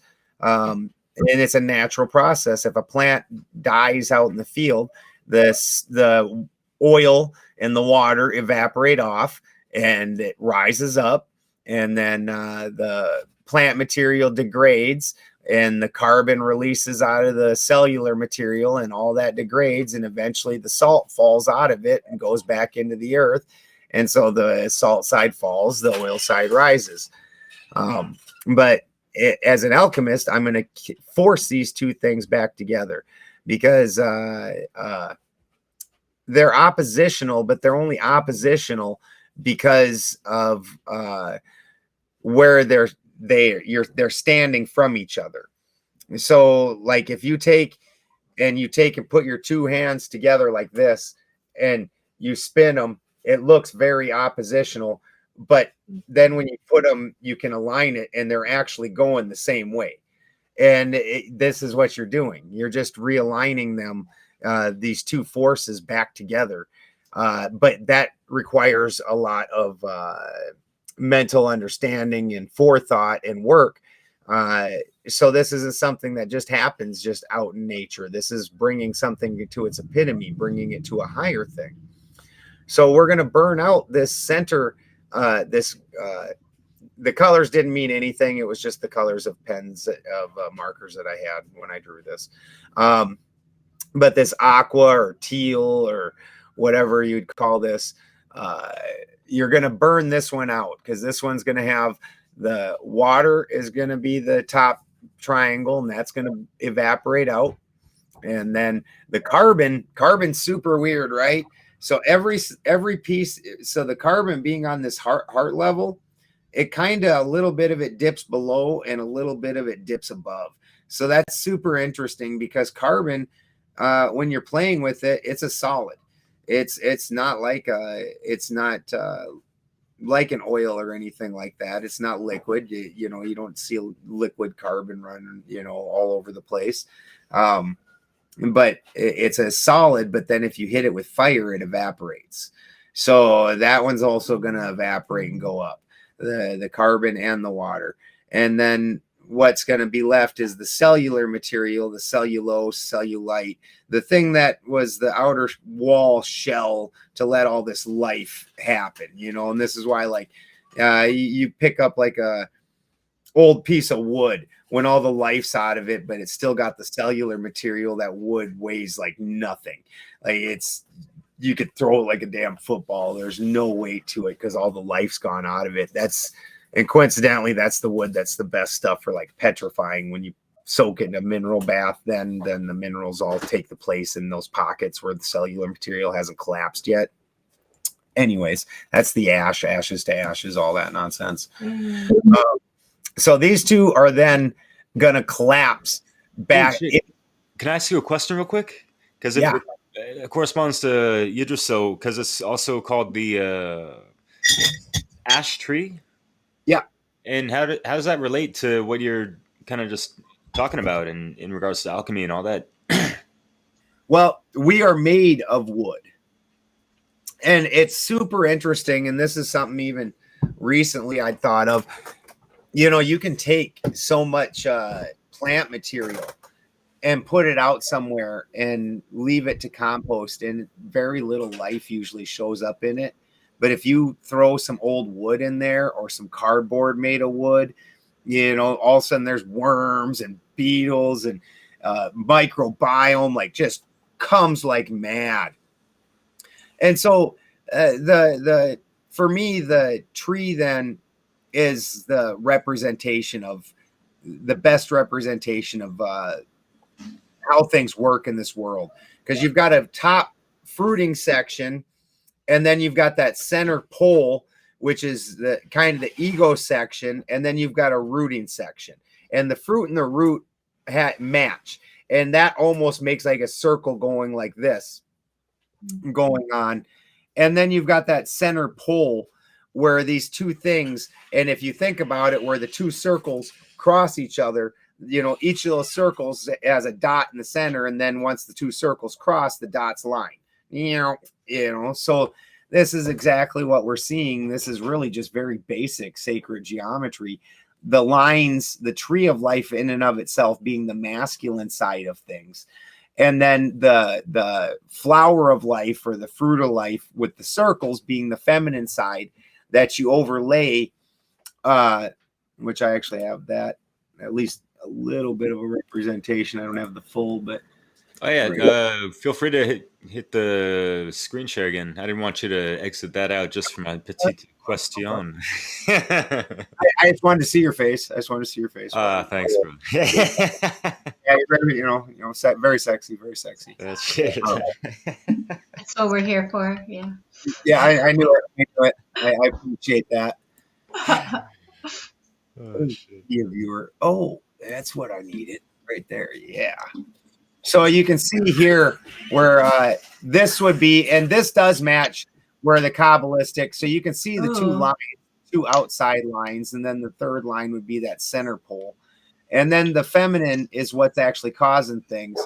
So there would actually be also the Niflheim and the Muspelheim, which would be one big circle, which is where it's overlapping on this yellow eye, which is where we would basically be, is right here.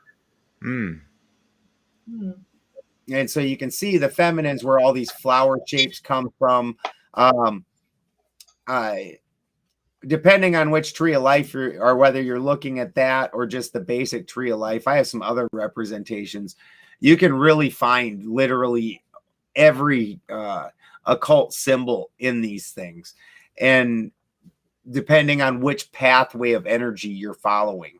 And that's all these really end up being, is different pathways of energy. And the same thing even applies to the runes, where you can see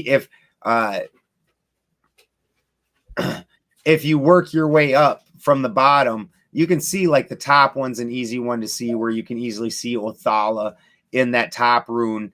And then Fehu, you can really easily see the very first rune, and you just can start filling them in as they work their way up. This ends up just being an entire system, and the way that they interlock together is what's important. And then collapsing it down into a more singular thing, but then that also just completes the whole thing and makes it in this, because that's where the snake head and the tail bite each other. It actually ends up making it a circle again. But you're more of an individualized circle then, instead of like you're like more of an individualized unit instead of part. Because I understand this whole push of we're all one and we're all part of God, and that is true. That is true. But then, and this is like the oil side, or the sulfur side. But then the salt side says, absolutely not. I'm not you. You're not me. And so the way to really understand that is like a car. You know, the engine is part of the car. The transmission is the car. The tires are the car, but the tires are not the transmission. The engine, you know, if I put transmission oil in the engine, then that's going to cause some severe problems. Like, well, yes, they're all the car, they're all one, but that doesn't change the individually. Each piece inside that's an individual piece. And a lot of these people are really kind of getting caught on one side or the other of that. You end up with, you know, the Borg, these Yahus that are all about the singularity in the Borg, and on the other side you end up with extremely hedonistic people. It's again, always a mistake to take them outer edges. Yeah. So is there any dynamic movement to this, like a spiraling or anything beyond the 2D? 100%. 100%. That is, oops. Oh, that was dumb of me. I think I accidentally, I got to dig it up again. I think I accidentally X'd it instead of just lined it. Done.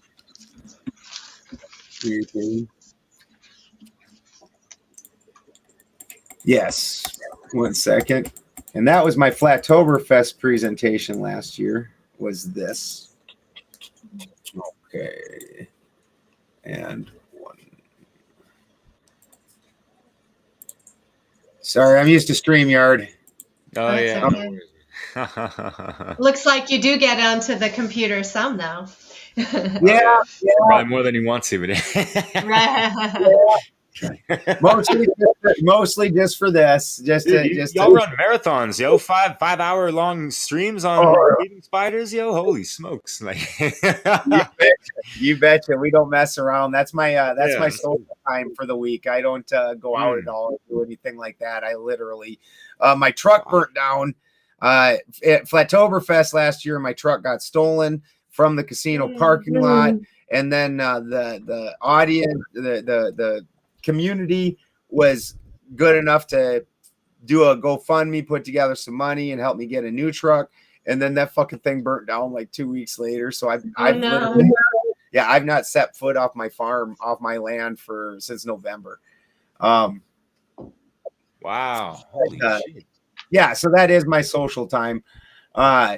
So when you're looking at this, if you imagine this, then this is this center line where these 3 eyes are going. Look at it. Here's the 3 eyes. Dirt, dirt, dirt. Here's the 3 eyes. Dirt, dirt, dirt. And so this is that same thing. And then what you have is one of these sides.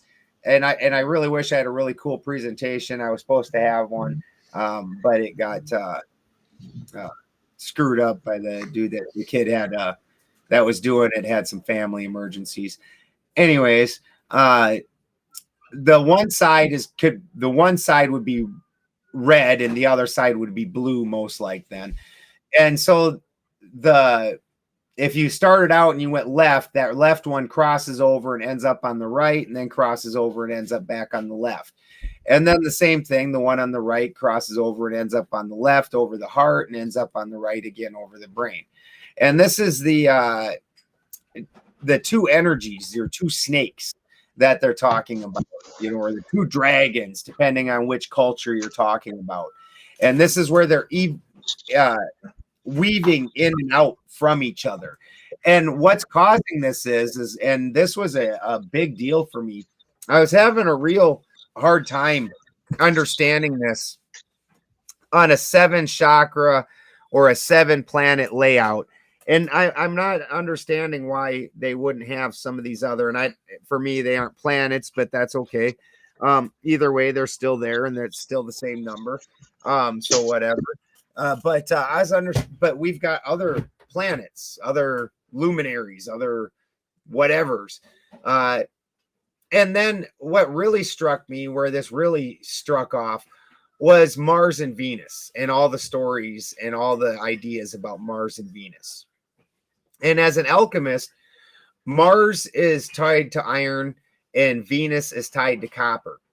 And so most people, if you do any kind of mechanical work, that's a basic generator where you charge a magnetic field, make a magnetic field with some charge into iron, and then that field plays off a copper, and the copper, it doesn't magnetize. It wants to push it off to the side and, kind of like that. So that's how you're getting this whole energetic field playing off of each other. Well, then the same thing is going on in your sacral region with lead and Saturn and aluminum and Uranus. And you look at all the stories where Saturn and Uranus have their little fight for dominion between each other. And then even further, you end up going to the brain where you got the cerebrum and the cerebellum, which is really, it literally just means at war with each other, which is your right brain and your left brain. And so you have gold of the sun and silver of the moon in that. And well, then where these meeting points are, instead of having the full 7, which you would still have 7, but you would have that because the sun and the moon playing off each other cause that center chakra point, that center eye right there. Dirk. And that's from this one and this one playing off each other, these two outsides, and they're creating this energetic field right here. And the same thing's happening with iron and copper at your heart center. And then in your groin, you're having the same thing. So up here, it's the right and left half of your brain. Up here, it's the right and left half of your heart. And down here, it's the right and left half of your testes or your ovaries. Same idea. And these two things are the two oppositions for each other. And then further, the top and the bottom have opposition to each other. And this whole thing, all this energy is flowing back and forth through all this. And they're making a push-pull, which you need. Like, that's the weird thing I've always thought for these people that are all about just like this dead center. You don't really do dead center. Dead center, that's dead. They call that dead for a reason. Like your heart, it goes up above that line and below that line, up above and down below. And so this is where that energy is moving like that. And it's going like this. And each one is going back and forth across that center line. Each one's going hard left all the way over here and hard right over here. And they're doing this. And you're getting that oscillation. Oscillation is life, right? Whether it's water has to move back and forth. Victor Schauberger taught us that. Whether it's your heart and your heart palpitation going back and forth, all of it. Oscillation is life. Yeah, I got a question for you, and it ties into the chakra system. And hey, I don't know if you had a good weekend, but yesterday was St. Patty's Day, and we had a good chat with someone in regards to how fraudulent that character is. Nice. But as far as Rodney Goodwin, I don't know if you're familiar with him. I've talked to him, but I've heard of the name. Okay, cool. So the whole leprechauns, rainbows with pot of gold and all this stuff. And I haven't heard stories. I'm sure it's been spoken about, but it just like literally came to mind. And thinking about what we're going to be going over in regards to the mythos, the Norse traditions and all that.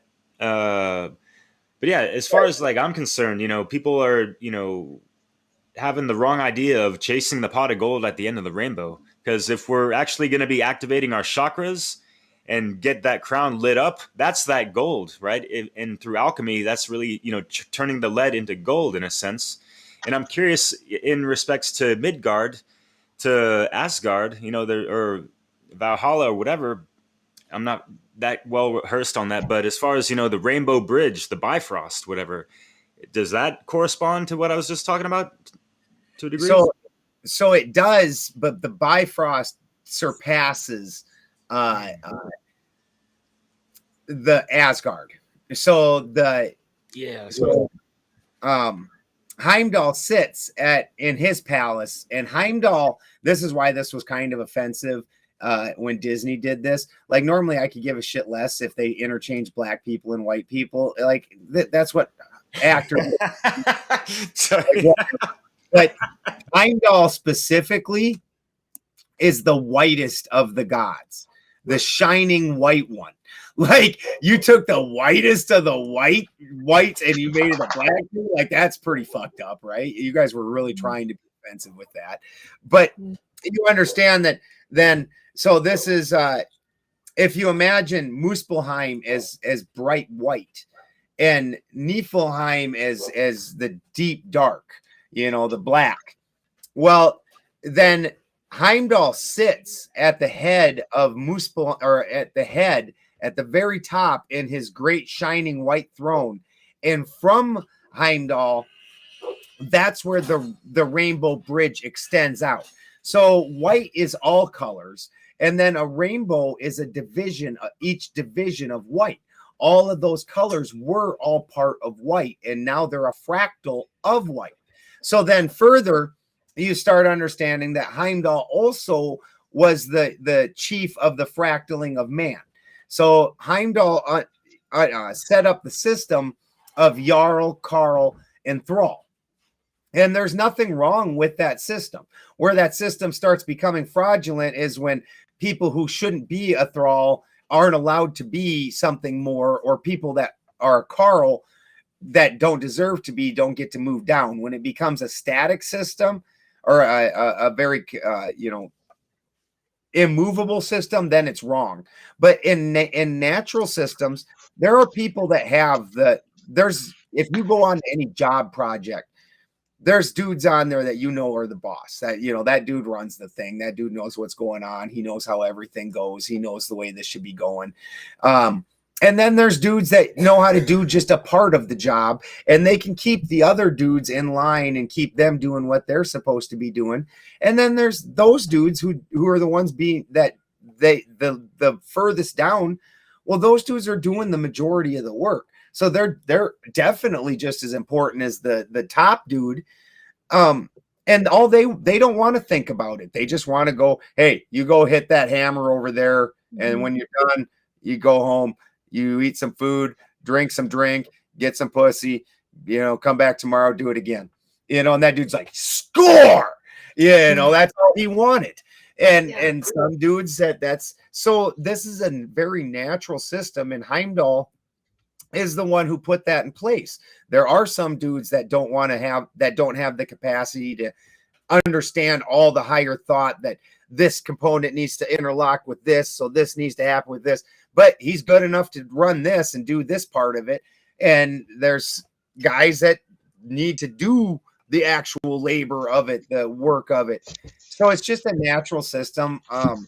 And the colors then get represented in the rainbow.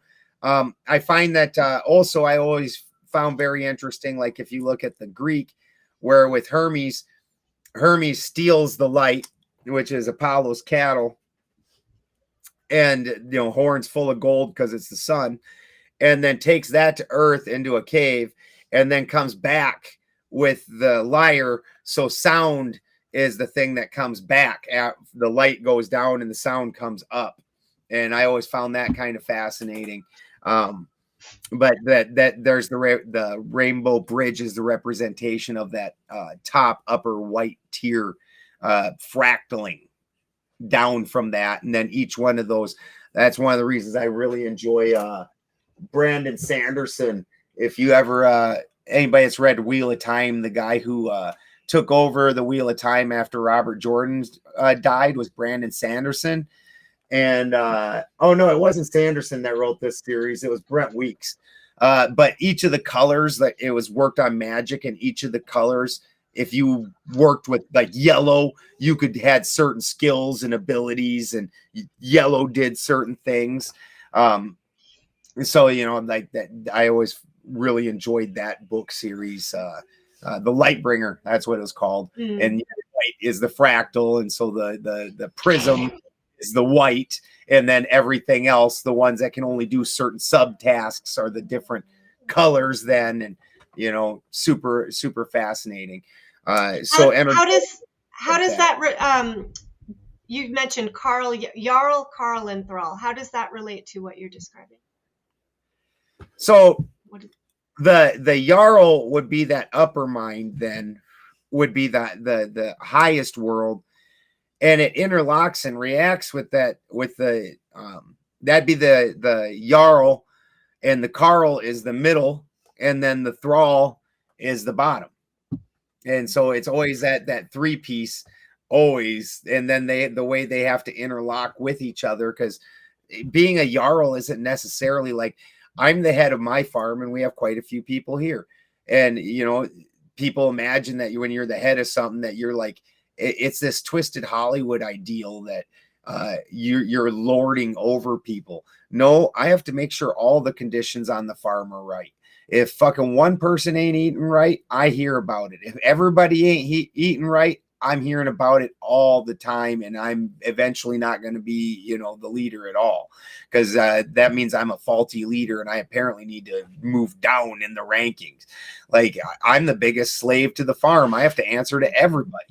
And that's the way it's supposed to be. It's an interlocking system that works together. Right. And the thrall doesn't want that hassle and responsibility. No. Right? Yeah. No. Like, when I was 19, I was working at Interstate Detroit Diesel, rebuilding heads. And there's the guy who was the supervisor when I started. Like 2 weeks later, he comes in and he's just turning wrenches next to me. And I was like, "What are you doing?" He's like, "Oh no, I gave that shit back. Fuck that. I'd rather turn wrenches." Yeah, I get it. Yeah, this is so fascinating. I really like the way that you teach. It helps me to integrate this material in a way I haven't before. So thank you so much. Yeah, brings it home. I try to map all my things, and this is, again, that whole philosophy where you were working in the lab and you based philosophies off of what you were doing and understanding how the world works because you're watching it, and so you start getting these higher understandings from that. They've got to match, so I try to do the same thing. Like, if my story is just a straight spagyrics or just alchemy, I could spit that out in 20 minutes and you wouldn't have ever, it would have 30 minutes later you forgot about it. I wouldn't relate, right? I wouldn't know how to relate to it in my world. So yeah, awesome. Exactly.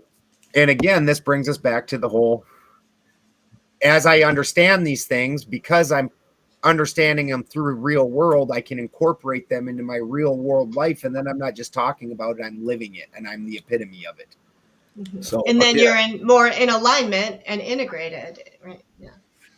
Exactly. Yeah, I love the fact you're bringing up, your own life experiences and just real life application of examples of all the trying to demystify all this stuff. It's like, hey, it's the science of life. You get over yourselves and just fucking do the work, damn it. Like the magnus opus. And I'm really curious. I wanted to ask you, because our channel, we're really trying to open the conversation and have people open up more as far as like not being so divided or indifferent with each other. And there's a lot of discord and a lot of little, like, people have fragments of or pieces of the puzzle to a lot of occult information and blah blah blah. And like, the further you've done your research and lived your life and had certain things revealed to you, like beyond just the typical scraping the surface of some occulted information, and you're like an OG like at this point, but what's been kind of like some of the biggest hangups you've seen with people? And like, if you bring up things like, oh, Kabbalah is not the bee's knees necessarily kind of stuff, or what, that kind of stuff, like how would we be able to have a more cordial conversation, if you will, or what, and make people like realize certain shortcomings, like double meaning with the truncation. Right? Yeah. Sorry. I like you guys' name also, by the way. The biggest problem that you end up having is after you've been in the community for a while, it seems like one of the biggest things that the community has going on with the way they view themselves is we're smarter than the normies. We're smarter than the other ones. We figured out the secret things. And most people feel like they've arrived. And then also, as soon as they just start doing alternative thinking, now if you attack that because they're being alternative according to the mainstream, anytime that you're against what they're saying, even if it's just you're slightly nuancing it, you've basically attacked now what they've turned into a core belief, because this thing has made them better than everybody else. So if you attack this thing, now if that thing ain't true, you weren't apparently better than everybody else. You weren't better than the normies. You didn't have it all figured out. You were just at a different level of gaining understanding. So it's real hard anytime that you're oppositional with the way somebody thinks. And we do it. We just got a lot of big egos in the community, and and then sometimes just personalities. Like myself, I'm very coarse. I'm a coarse dude.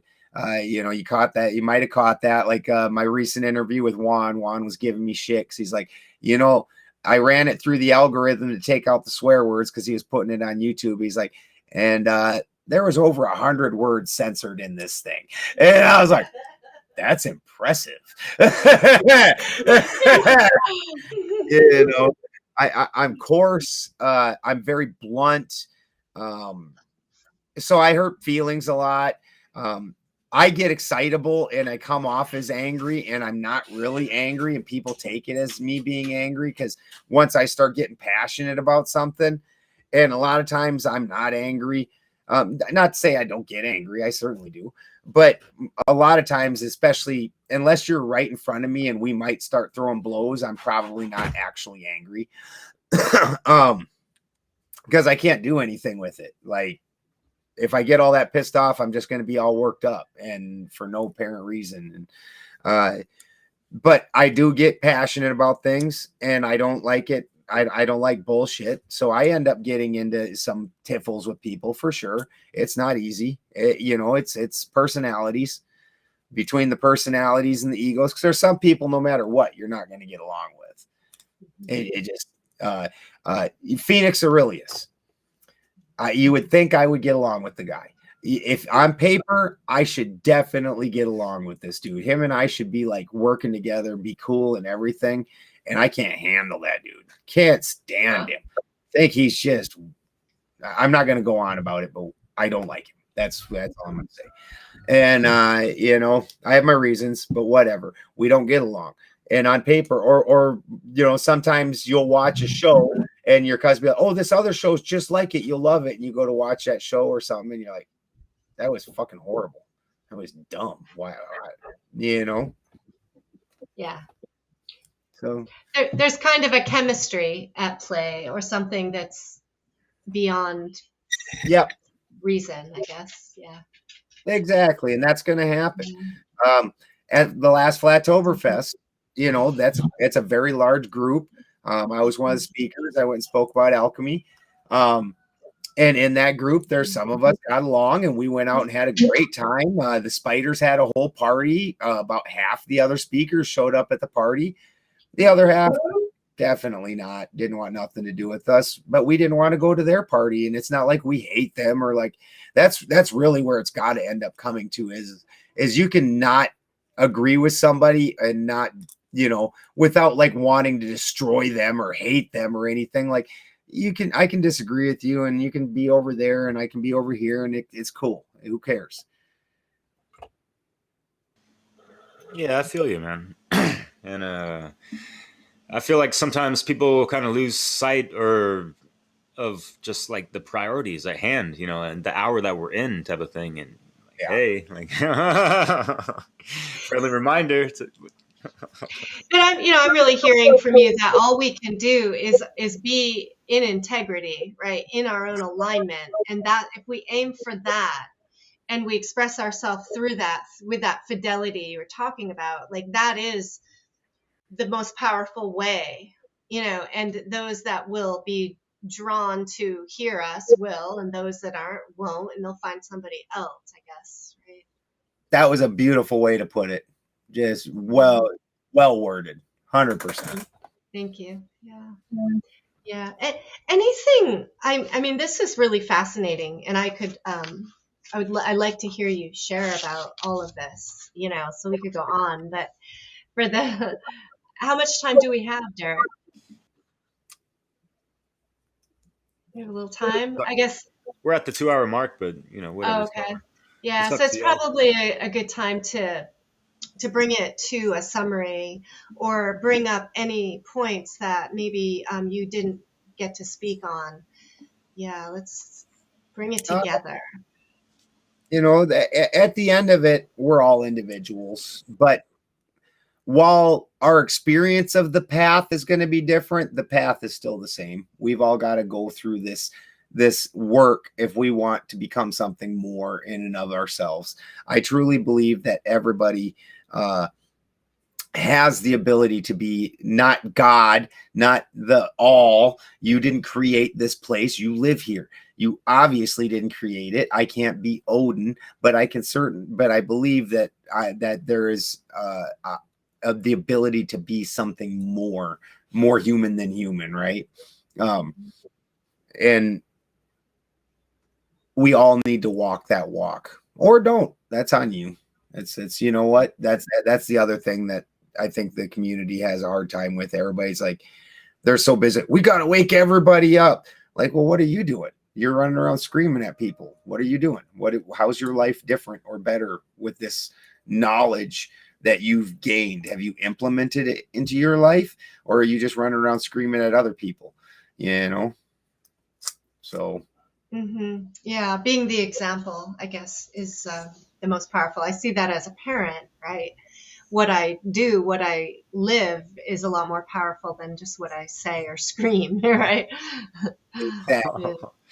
And would you even, this might be a reach, but would this stem a little bit from, when thoughts betray people, in regards to the trickster energy, in regards to Thoth or Loki, if you will, Loki, that kind of stuff? See, so with heathens, so the trickster energy is not, and this is what I love about the heathen cosmology, is that trickster energy isn't evil. Right. It isn't bad. It's got all the opportunities. Like when you look at heathen cosmology, 90% of the time, 95 even, Thor is the king shit. He's like, I crush giants. That's what I do. I take my hammer. I go boom, and they fall down. And that's what he. And then sometimes shit hits the fan, and then you need Loki. Then you need that higher mind. And so this is where you got to start tempering, understanding that we all have every thought, and we could blame it or say things about it, but what you need to do is like, we all have thoughts about theft or of hurting another person or of doing something that we wouldn't want to do. And that thought happened. That's okay. But then at some point in time, you had to weigh and measure that thought and go, well, is that going to benefit me? Is that going to make my life further? Is that something I would want to be seen as? Is the person that does that? Like, so there's a lot of different angles at it that you got to start working through it. And so, and this is the danger with that whole ascension concept is thinking that just one side is the end all beat all, where, okay, I've had a stray thought, like I should go shoot that cat. I would never shoot a cat, but I should go shoot that cat. And most boys have had that thought. And then you're like, fuck, I don't want to be known as the fucking cat murderer around the area, like the fucking psycho kid. Everybody's waiting to grow up and beat women and shit. Like, and then I also don't want to be the guy that killed the cat, because now what I do that for? That it didn't gain me anything. I now feel like a bad person because I've done it. I've taken away something else's life and its choices and its freedom. Just for what? So I could like laugh or something, So like so that thought was not alignment with me at all. So it's easily rejected. And maybe I'm the little fucking psycho that thinks that's a great thing and I'm going to go do it and have a gas doing it. I don't know, but because we're all different people. And at the end of the day, we all got to that's the other thing is understanding all of it kind of has to exist. Like you can't have a good without a bad. The two things don't exist. If you don't have hot, you don't have cold. Like the two things don't. If you enjoy one thing, then you have to know that there has to be an equally unenjoyable thing existing. Yeah. So this idea that we need to, even the idea that we need to wake everybody up, that's very Borg-like. Why does everybody need to think like me? Other people can't have different ideas. Like they all need to think the exact thing I'm thinking. It's so that's where I'm saying just a lot of just live your life. It's spring, people. Go outside. Yeah. And there seems to be a bit of a process you described of checking your thoughts by all the world, by each mind, I guess. Exactly. And weigh and measured by each mind. Like, you know, like once you start understanding that you have 3 minds and 3 people that all have to live with this decision, you should really definitely, that's the only democracy that I believe in, is the one inside, like, where you need unanimous vote there. Yep. And that's when it gets good. That's really when it gets good. It is. A lot easier said than done, of course. And yeah, people give a lot of lip service to these things, but yeah, you seem to like be walking the talk straight up, and that's great. And yeah, like minding the 3 minds, and I feel like I got like 3 times 3 at least, you know, just like that Aquarian mind type of thing, just, you know, all over the place. But yeah, like you betcha. So where do you recommend people learn about the alchemical process? What, you know, like, you know, you named a few people that didn't have it really down well. Who would you recommend? I would say that the first thing I would do, whether it's Frater Albertus's Spagyric's book, or Manfred Junius has a Spagyric's book. Spagyric's, the whole point to Spagyric's, well, I mean, outside of that, you get medicine from it and whatnot, is understanding the as above, so below.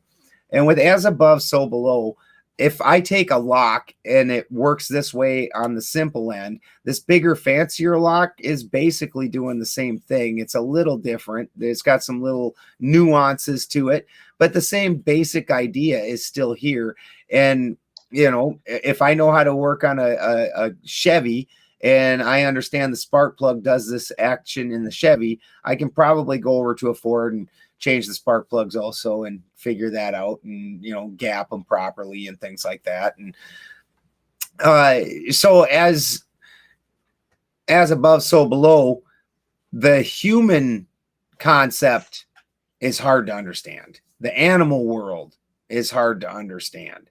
The plant world, it's not too bad. That one's fairly easy to break apart and understand. And after you've got that process, after you've played t-ball for long enough, then you move your way on up to midgets, and you get to, you know, you start working on minerals and metals and animal, and then eventually you get to a point where you can't touch it with the lab anymore. Some of these things in this realm, like the thing that gives us life and takes it away, that straight just life energy, even, we can't weigh and measure anymore. And so this is where it really starts getting interesting, because once you get a good enough grip of it in the seen world where you can weigh and measure, that's when you can start carrying those understandings and the mechanics of how it works into the unseen worlds, where you can't weigh and measure, but because you know how it works, you can still work with it without being able to weigh and measure it. And even scientists do this. You're like, there's all kinds of things that you do something and then it does something else. Or why did it do that? I don't fucking know, but it's the way it works. And so I can start using that and start working with it. And even if I can't see it and measure it, I know if I do this thing will happen. Yes. That's so understanding at the ground level seems really important, you know, in order to be able to extrapolate and feel it and see it and know it at a non-material level. Exactly. Would you agree? For me, that's true faith too. That's where you develop true faith. Faith comes through works. I know that if I go like this and I let go, it's going to go down, drop. I don't have to look. I could bet money on it. I could put the farm on it. You know, no matter what, I know that that's going to fucking happen because I've done it 5 million times. I've done it so many times that I don't even question it. That's true faith. And so when you've done these other works so much that you start believing that that's exactly how it works, even when you can't see it, then you have faith. Awesome. there's some objectivity there then. Yep. Observable in nature. All right. Well, I so appreciate your taking the time to be with us, Ben, and love your sense of humor and your coarseness. I think it's awesome and real. And I'm going to keep trying to access your material and learn from you. Where can people get your wisdom? Where can we learn from you? So I've cut back on the podcasts, and so mostly I'm just over on Weaving Spiders Webs on Saturday nights. As mentioned just a little bit ago, we tend to be a little wild. We go a little long. I would like to invite you guys to come on. I believe we're booked up this weekend, but probably next weekend if you guys would like to come on. What's that? We're booked up next weekend too. The weekend after.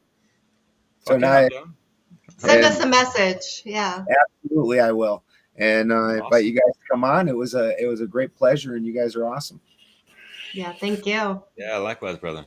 Thank you so much, Benjamin. Yeah. Is brought forward out of glass here.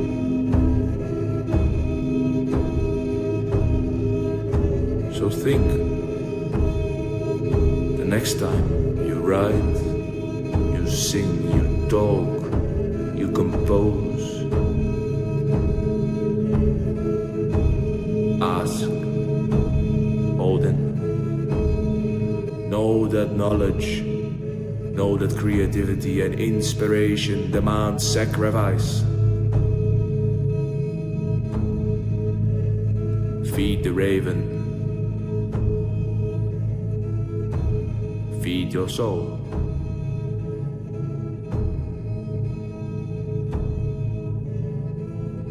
And the gods will grant you from their precious drink.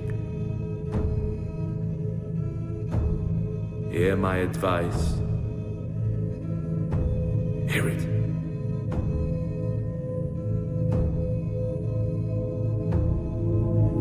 We are as the gods. And the gods wish they were as us. Be wise. Be wise. Be wise.